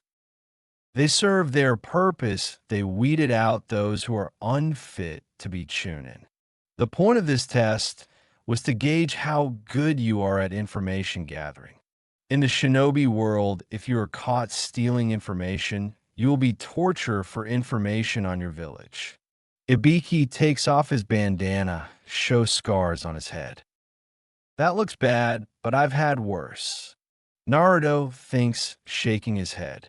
Still, torture is torture, and it sucks. However, it looks like lighting catalyzed the wounds, man. That looks like it hurt. Just then, a lump of black cloth smashes through the window, and a banner appears behind the new figure, which reads, "The second examiner, the sexy and single Anko." Then the person says, "Everyone, there is no time to be happy. I am a second examiner, Anko Mitarashi. Let's go to the next exam." Anko thrusts her fist in the air. "Follow me." The room is dead quiet, and everyone has the WTF face. Ibiki steps out from behind the banner. Grasp the atmosphere. He says, mentally face palming. 69 people. Ibiki, you let 23 teams pass? The first exam must have been too soft. It looks like there are a lot of excellent students this time, especially the blonde. After everyone left, Ibiki walked around and picked up the test, and he saw a chibi Naruto with a speech bubble. Keep an eye on Kabuto. He has access to too much classified information. Fluffy, but says he reeks of snakes, and if you're as smart as I think you are, you know what that means. Ibiki's eyes widen in shock, and he ran off to Sarutobi's office. Chapter 7. The Forest of Death. The 23 remaining teams and Anko arrive at training ground 44. Naruto looks at the forest with a hint of curiosity. "Welcome, you maggots, to the Forest of Death," Anko announced with a gleeful look. "Well, this looks like it'll be fun," Naruto says as he smiles looking at the forest. Just then a kunai flicks past Naruto's cheek and blood comes from the wound, and Anko licks the blood from his cheek. Tough guys like you usually end up dead within the first day. I was trained with Madara Uchiha himself. If you think this will scare me, you're in for a whole new experience. Just the Anko turns around with another kunai in her hand, and a Kusa ninja with a long tongue. "Here is your kunai, miss," the grass ninja says. "Oh, thank you." Anko smiles. This is bad. The chakra radiating off this guy is insane. Naruto thinks as he is looking at the ninja.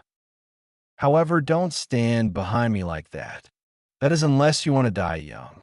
Anko takes both her kunai, and the grass ninja pulls her tongue back in. Well, I get itchy when I see blood.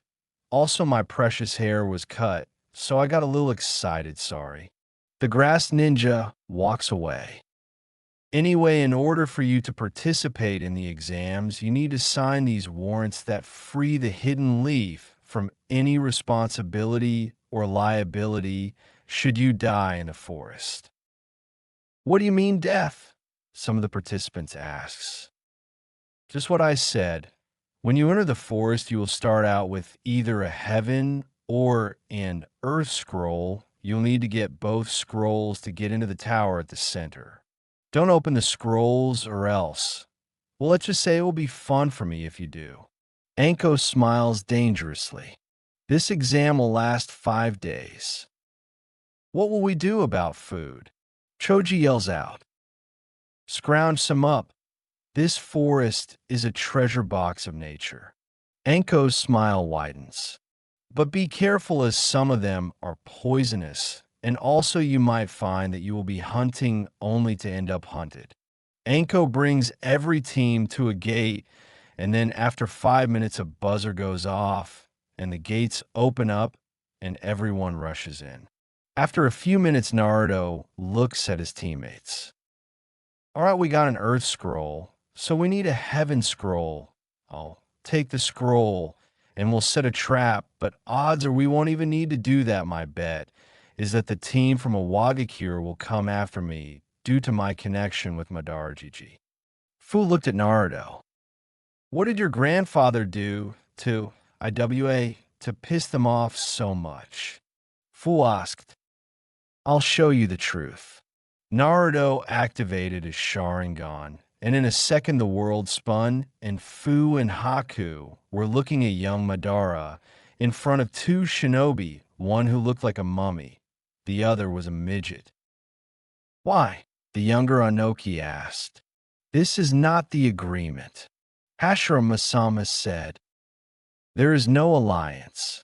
From here on, you will obey Konoha, and never, ever say that shinobi's name around me.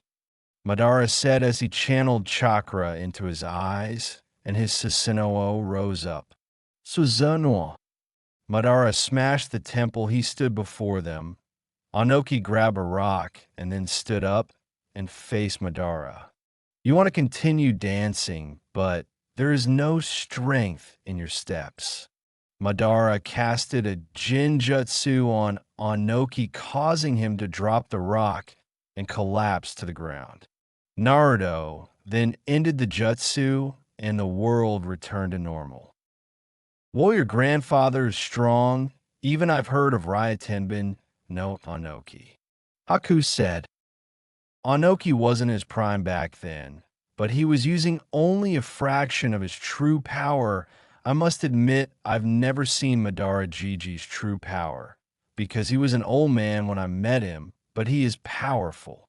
Naruto said, Man, if I were an IWA shinobi, I'd be after your hide. They'd want revenge. You're damn right we do. A female voice called out, and then Kuratsuchi, Akatsuchi, and Han landed in the clearing. I'll kill you, Madara's grandson, and you will fall into despair in your last moments. Well then, Naruto draws his gun by. Let's dance. There's that arrogance, you're just like your grandfather. It's not arrogance if I can back up my words with power. Naruto unleashes a huge torrent of Ki and chakra.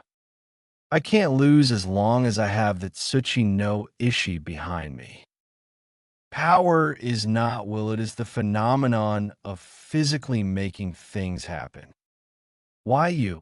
Kuratsuchi charged in a blind rage and attacked Naruto with a flurry of taijutsu, but Naruto countered easily with a bored expression on his face. When Kuratsuchi noticed something that infuriated her to no end. Why haven't you activated your Sharingan? Because I don't need it to see though your attacks. The Sharingan is only a tool. It does not make the user invincible. If you can force me to activate my Sharingan, then I will activate it. However, I promise that our dance will be short if I do activate my Sharingan. You arrogant brat. Kuratsuchi jumped back and started weaving hand signs. Joton, Sekkaigi no Jutsu. Lava style quick slime jutsu. Kuratsuchi spits out a huge blast of silver lava at Naruto. Child's play. Naruto scoffs and begins to weave hand signs. Katan, Goka Mesh Shitsu. Naruto exhaled a huge fire wave, evaporating the wave of lava due to the chakra behind the attack. I'm done playing games with you. Kuratsuchi claps her hands together. Hinton, Henkayakuri no Jutsu. Particle style, atomic dismantling jutsu. Kuratsuchi opens her hands and square was spread between her hands. Then she launches it at Naruto, who couldn't dodge. Naruto, Fu, and Haku shouted. I did it. I killed Madara's grandson. Kuratsuchi laughed as she stood there laughing like a maniac. Just then a slow clap rung out and Naruto walked out from behind a tree smiling. You really are Anoki's granddaughter to be able to use his Jintan, but it doesn't matter to me. How? I just saw you die with my own eyes. What you just killed was a Mokutan Bunshin, used by Hashirama back in the day. It's well made only my visual prowess and my grandfathers could tell the difference. Naruto looked at Kuratsuchi with a bored expression. You're dead. Kuratsuchi clapped her hands together again. Enough. Naruto scoffed and slammed his hands together in the snake seal. Mokuton, Mokuryu no Jutsu. Naruto held out his hand, and his flesh formed a wooden dragon which wrapped around Kuratsuchi, and the Jintan attack fizzled in her hands. How?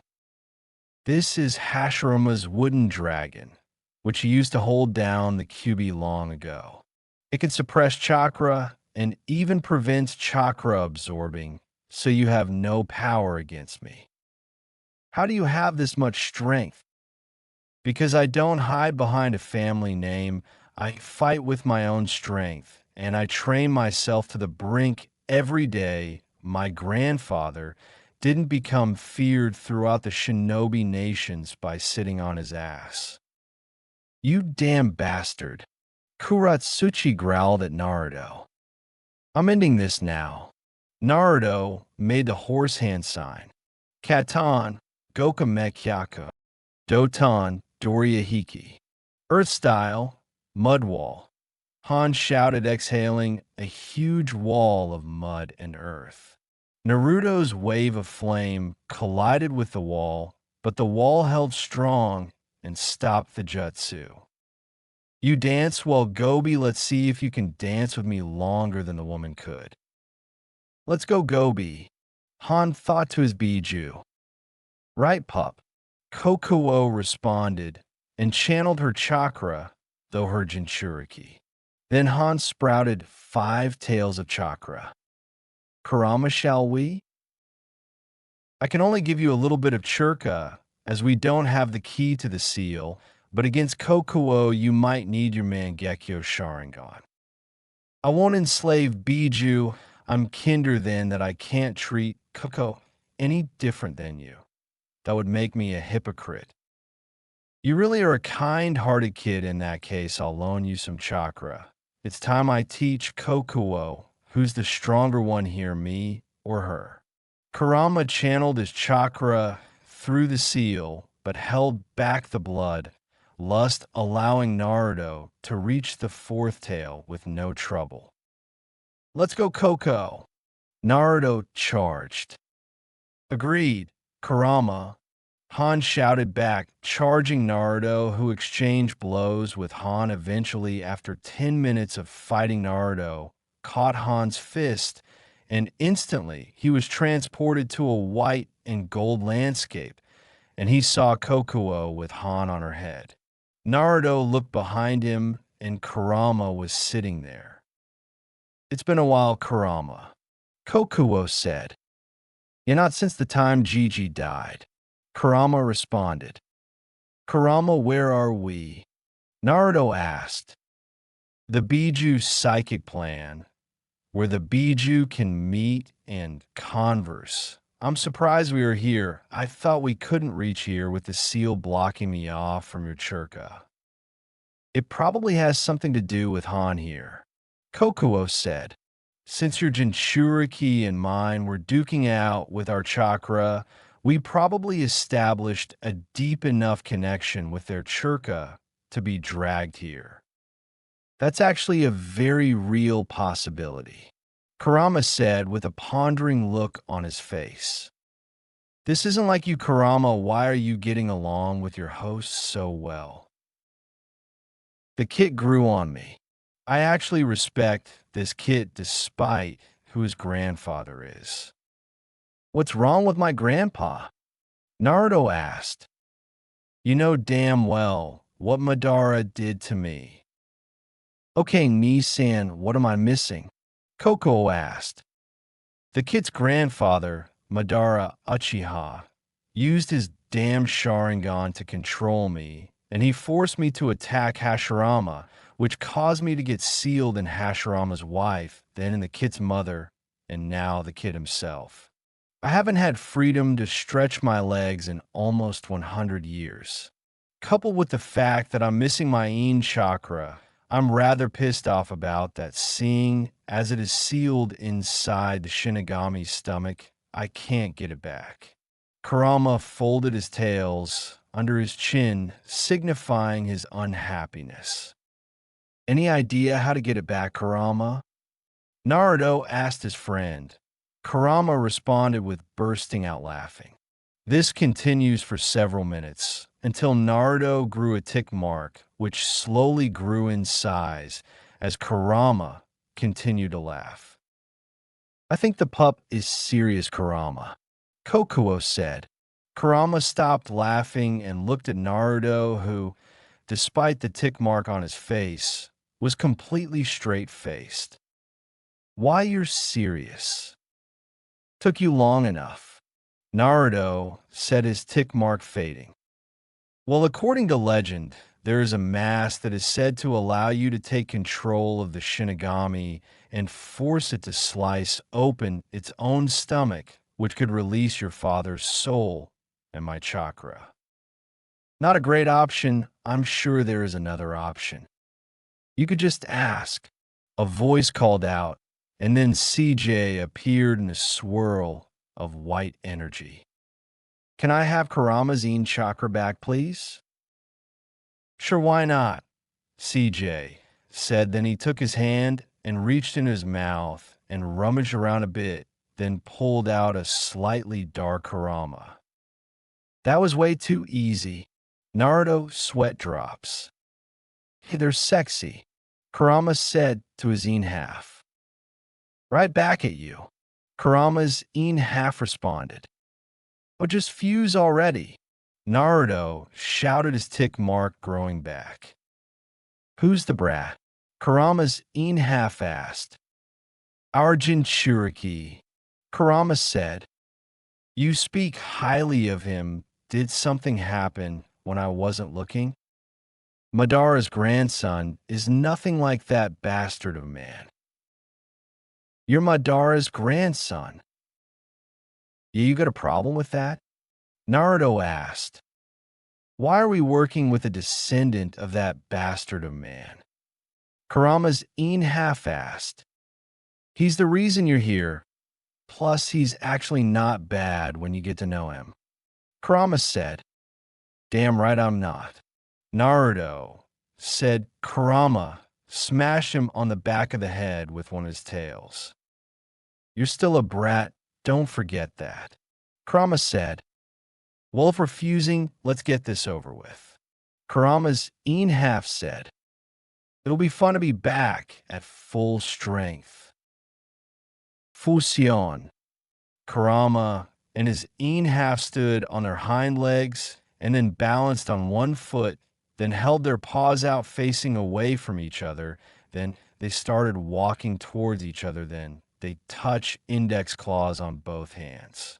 Fusion, fusion, HA. Then in a blinding flash of light, one Kurama stood there while everyone looked at him with sweat drops on their heads. Was that necessary? CJ asked. No, not really. Kurama laughed. Then why did you do that? Kokuo shouts. Felt like it, Kurama said nonchalantly. You're an idiot, CJ said as he face-palmed. Who's the king of the Biju? Who could lock you in his stomach for all eternity? Fuck it, you win. Always do, CJ said, then he vanished. By the way, Naruto, I thought I should tell you that Anoki is planning an invasion of Konoha along with Orochimaru and Suna. Han said, gaining Naruto's attention. Let him try. I'll remind him why he should fear the name Madara Uchiha. I was supposed to get involved and use Kokuo's power, but now that you have Kurama back to full strength, I'm going to rethink my part in this game. Well, seeing as I can utilize Susanoo to its fullest, that's a good idea. Anyway, it was fun meeting you, Naruto. Just then the gold world vanished, and when Naruto opened his eyes, he was still holding Han's fist in his hand. Han, get me out of here, Kuratsuchi shouted. Sorry, brother, Naruto whispered. Mokatan, Mokuryu no Jutsu.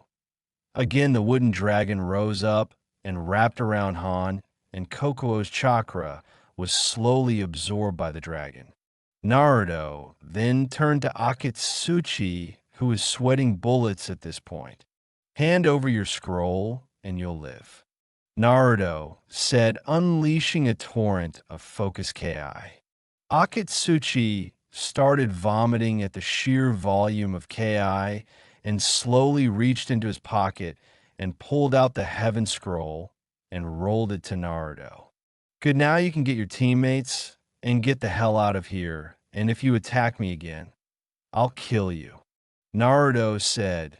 Then he looked at his teammates. Let's go to the tower in the center. There we'll rest for the remainder of the exam. Right, Fu and Haku said. Then the three of them ran off towards the tower when suddenly Naruto sensed a very high chakra level flare itself into existence. Fu, Haku, take the scrolls and go to the tower. I have to check something out. What is it? Haku asked. I just sensed a very high chakra level. Either there is another Jinchuriki here, or we have a problem. But what about you? Fu asked. I'm going to check this out. Don't worry, I'll be fine. Naruto handed the two scrolls to his teammates and then ran off towards the chakra signature. After a few minutes of leaping through the forest, Naruto saw a man with a pale white face and instantly recognized him. That's Orochimaru, Kurama said. I know Kurama. Let's show him our power. Right. Naruto leapt forward, and to his shock, he saw Anko kneeling on the tree branch, clutching her shoulder. Why did you come? Anko says, glaring. We haven't seen each other in a long time, but you're treating me so coldly, Orochimaru said, smiling. Did you come to assassinate Hokage-sama? No. Well, not yet. Anyway, I don't have enough men for that. So I was planning on reserving some outstanding ones from this village. Anko clutches her neck again and collapsed to her knees. I just gave someone that same curse seal as a present a while ago. There's a boy I want. That boy is going to die before he serves you. True, there's only a 10% chance he'll survive, but he might be like you and not die. You seem quite interested in this boy. Anko sneers. Then Orochimaru reaches out and touches her face. Are you jealous? Are you still angry that I used you and then cast you off like trash? Unlike you, he seems to be an excellent ninja after all. He is the boy that carries the abilities of an Uchiha. His body is beautiful, and he is capable of becoming my successor. If he survives, things will become quite interesting. Whatever you do, don't cancel this exam. 3 from my village are under your care. Naruto had seen enough and started weaving hand signs. Raikiri. Naruto roared, then he charged Orochimaru with a lightning blade in his palm, Sharingan ablaze, and Orochimaru jumped out of the way, but Naruto managed to slice off his left arm due to Naruto's pure speed. Who the hell is that? Orochimaru thought. Then he saw Naruto's Sharingan ablaze and glaring. On Naruto-kun, I've heard you were Madara's grandson, but I think that proves it. You're dead, Orochimaru, you can't stop me. Oh, you'll do nicely, boy. Orochimaru licked his lips. No thanks, I don't swing that way, but I'm sure your little medic friend does. So, you know about Kabuto. You're more perceptive than I thought. Well, seeing as he has accessed information that any normal genin should, even though I know more about you than you know about me, but that's because I have a spy even greater than Kabuto. He and Kabuto must swap notes sometime. Orochimaru replied sarcastically. Irrelevant of what you think, you're outmatched here, Snake Sannin. Is that what you think? Orochimaru snickers, then he starts weaving hand signs. Gaton, Gaki no Jutsu. Fire style, Fireball Jutsu. Sueton, Mizurappa. Water style, Wild Water Wave. Naruto exhaled a huge wave of water, blasting Orochimaru backwards. That's the Sharingan for you, such delicious power. A pity I can't mark him, as that blasted Kyuubi would just kill me.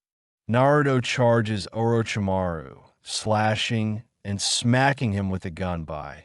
And scythe, he carried Orochimaru, dodged the strikes by bending like a snake. Seems Orochimaru can dance rather well. This will be exciting. Don't underestimate him, Kit. Orochimaru isn't someone who you can take lightly. I know, Kurama. Just then, Orochimaru started weaving hand signs. Mandara no Hin. 10,000 snake wave.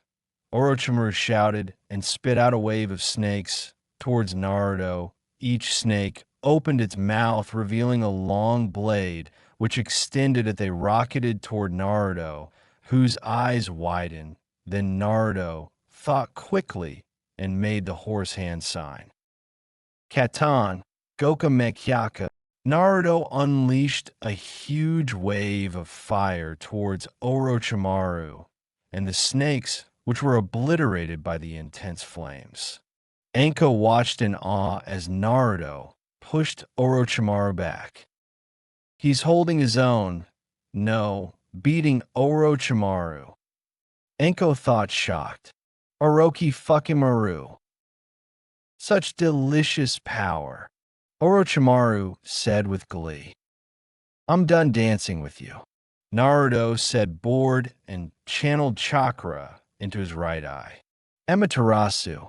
Orochimaru burst into black flames and started screaming in pain, but then Orochimaru vomited out himself, completely unscathed.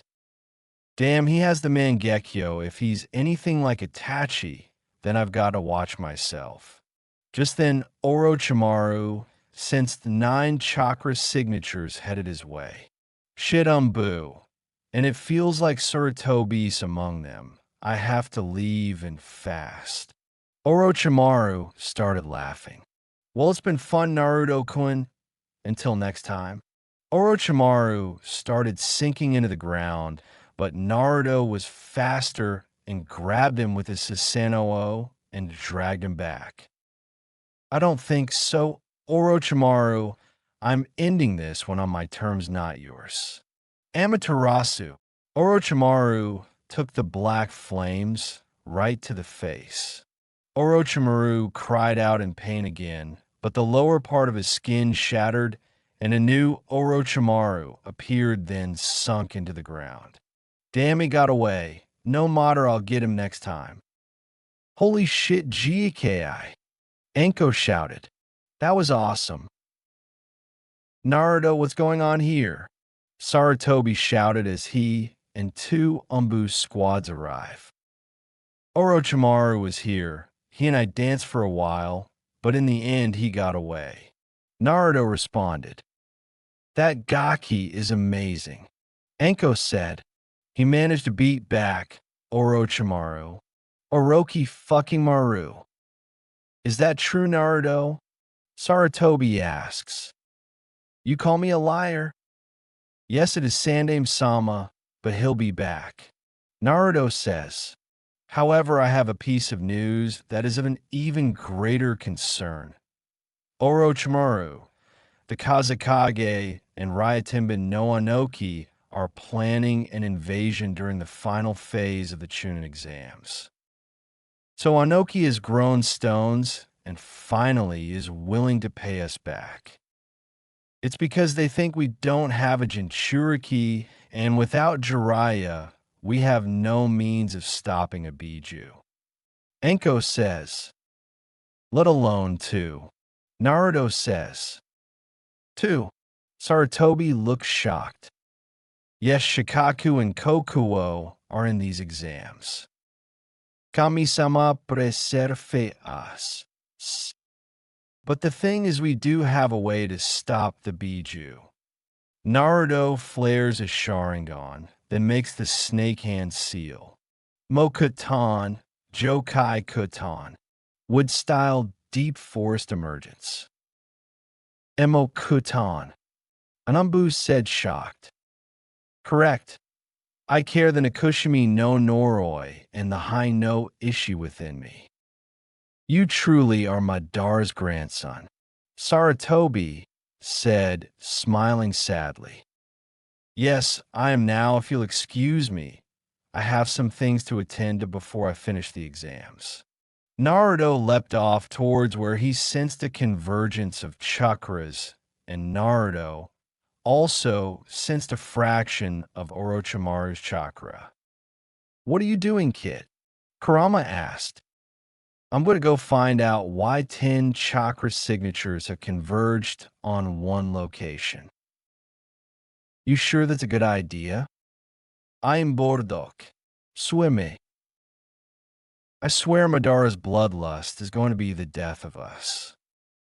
I just fought a Sannin, and when do you really think this is the true extent of my power? If I said yes, I'd be an idiot. Let's go have some fun. With Sakura, Sai, Sasuke, Kin, Dosu Lee, Zaku Ino, Choji, and Shikamaru. Sakura was out of chakra and exhausted.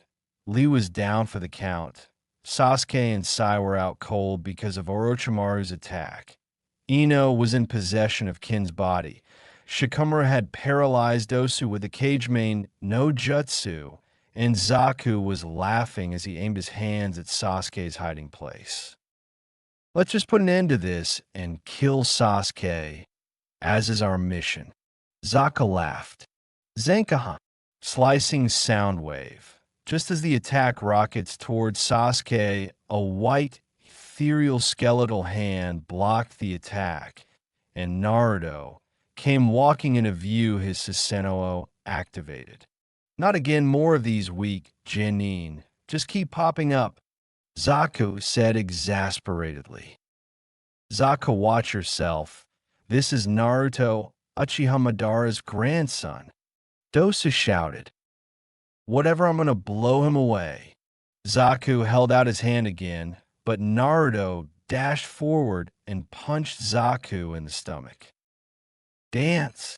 Naruto's Susanoo rose up, taking on a white version of Madara's Susanoo, and the two swords slash wounds into Zaku's sides. Then Naruto slams the flat of the blade down on Zaku, who substituted with a log to avoid most of the damage, but Naruto wasn't done. He channeled chakra into his palm. Raikiri, and then Naruto charged Zaku,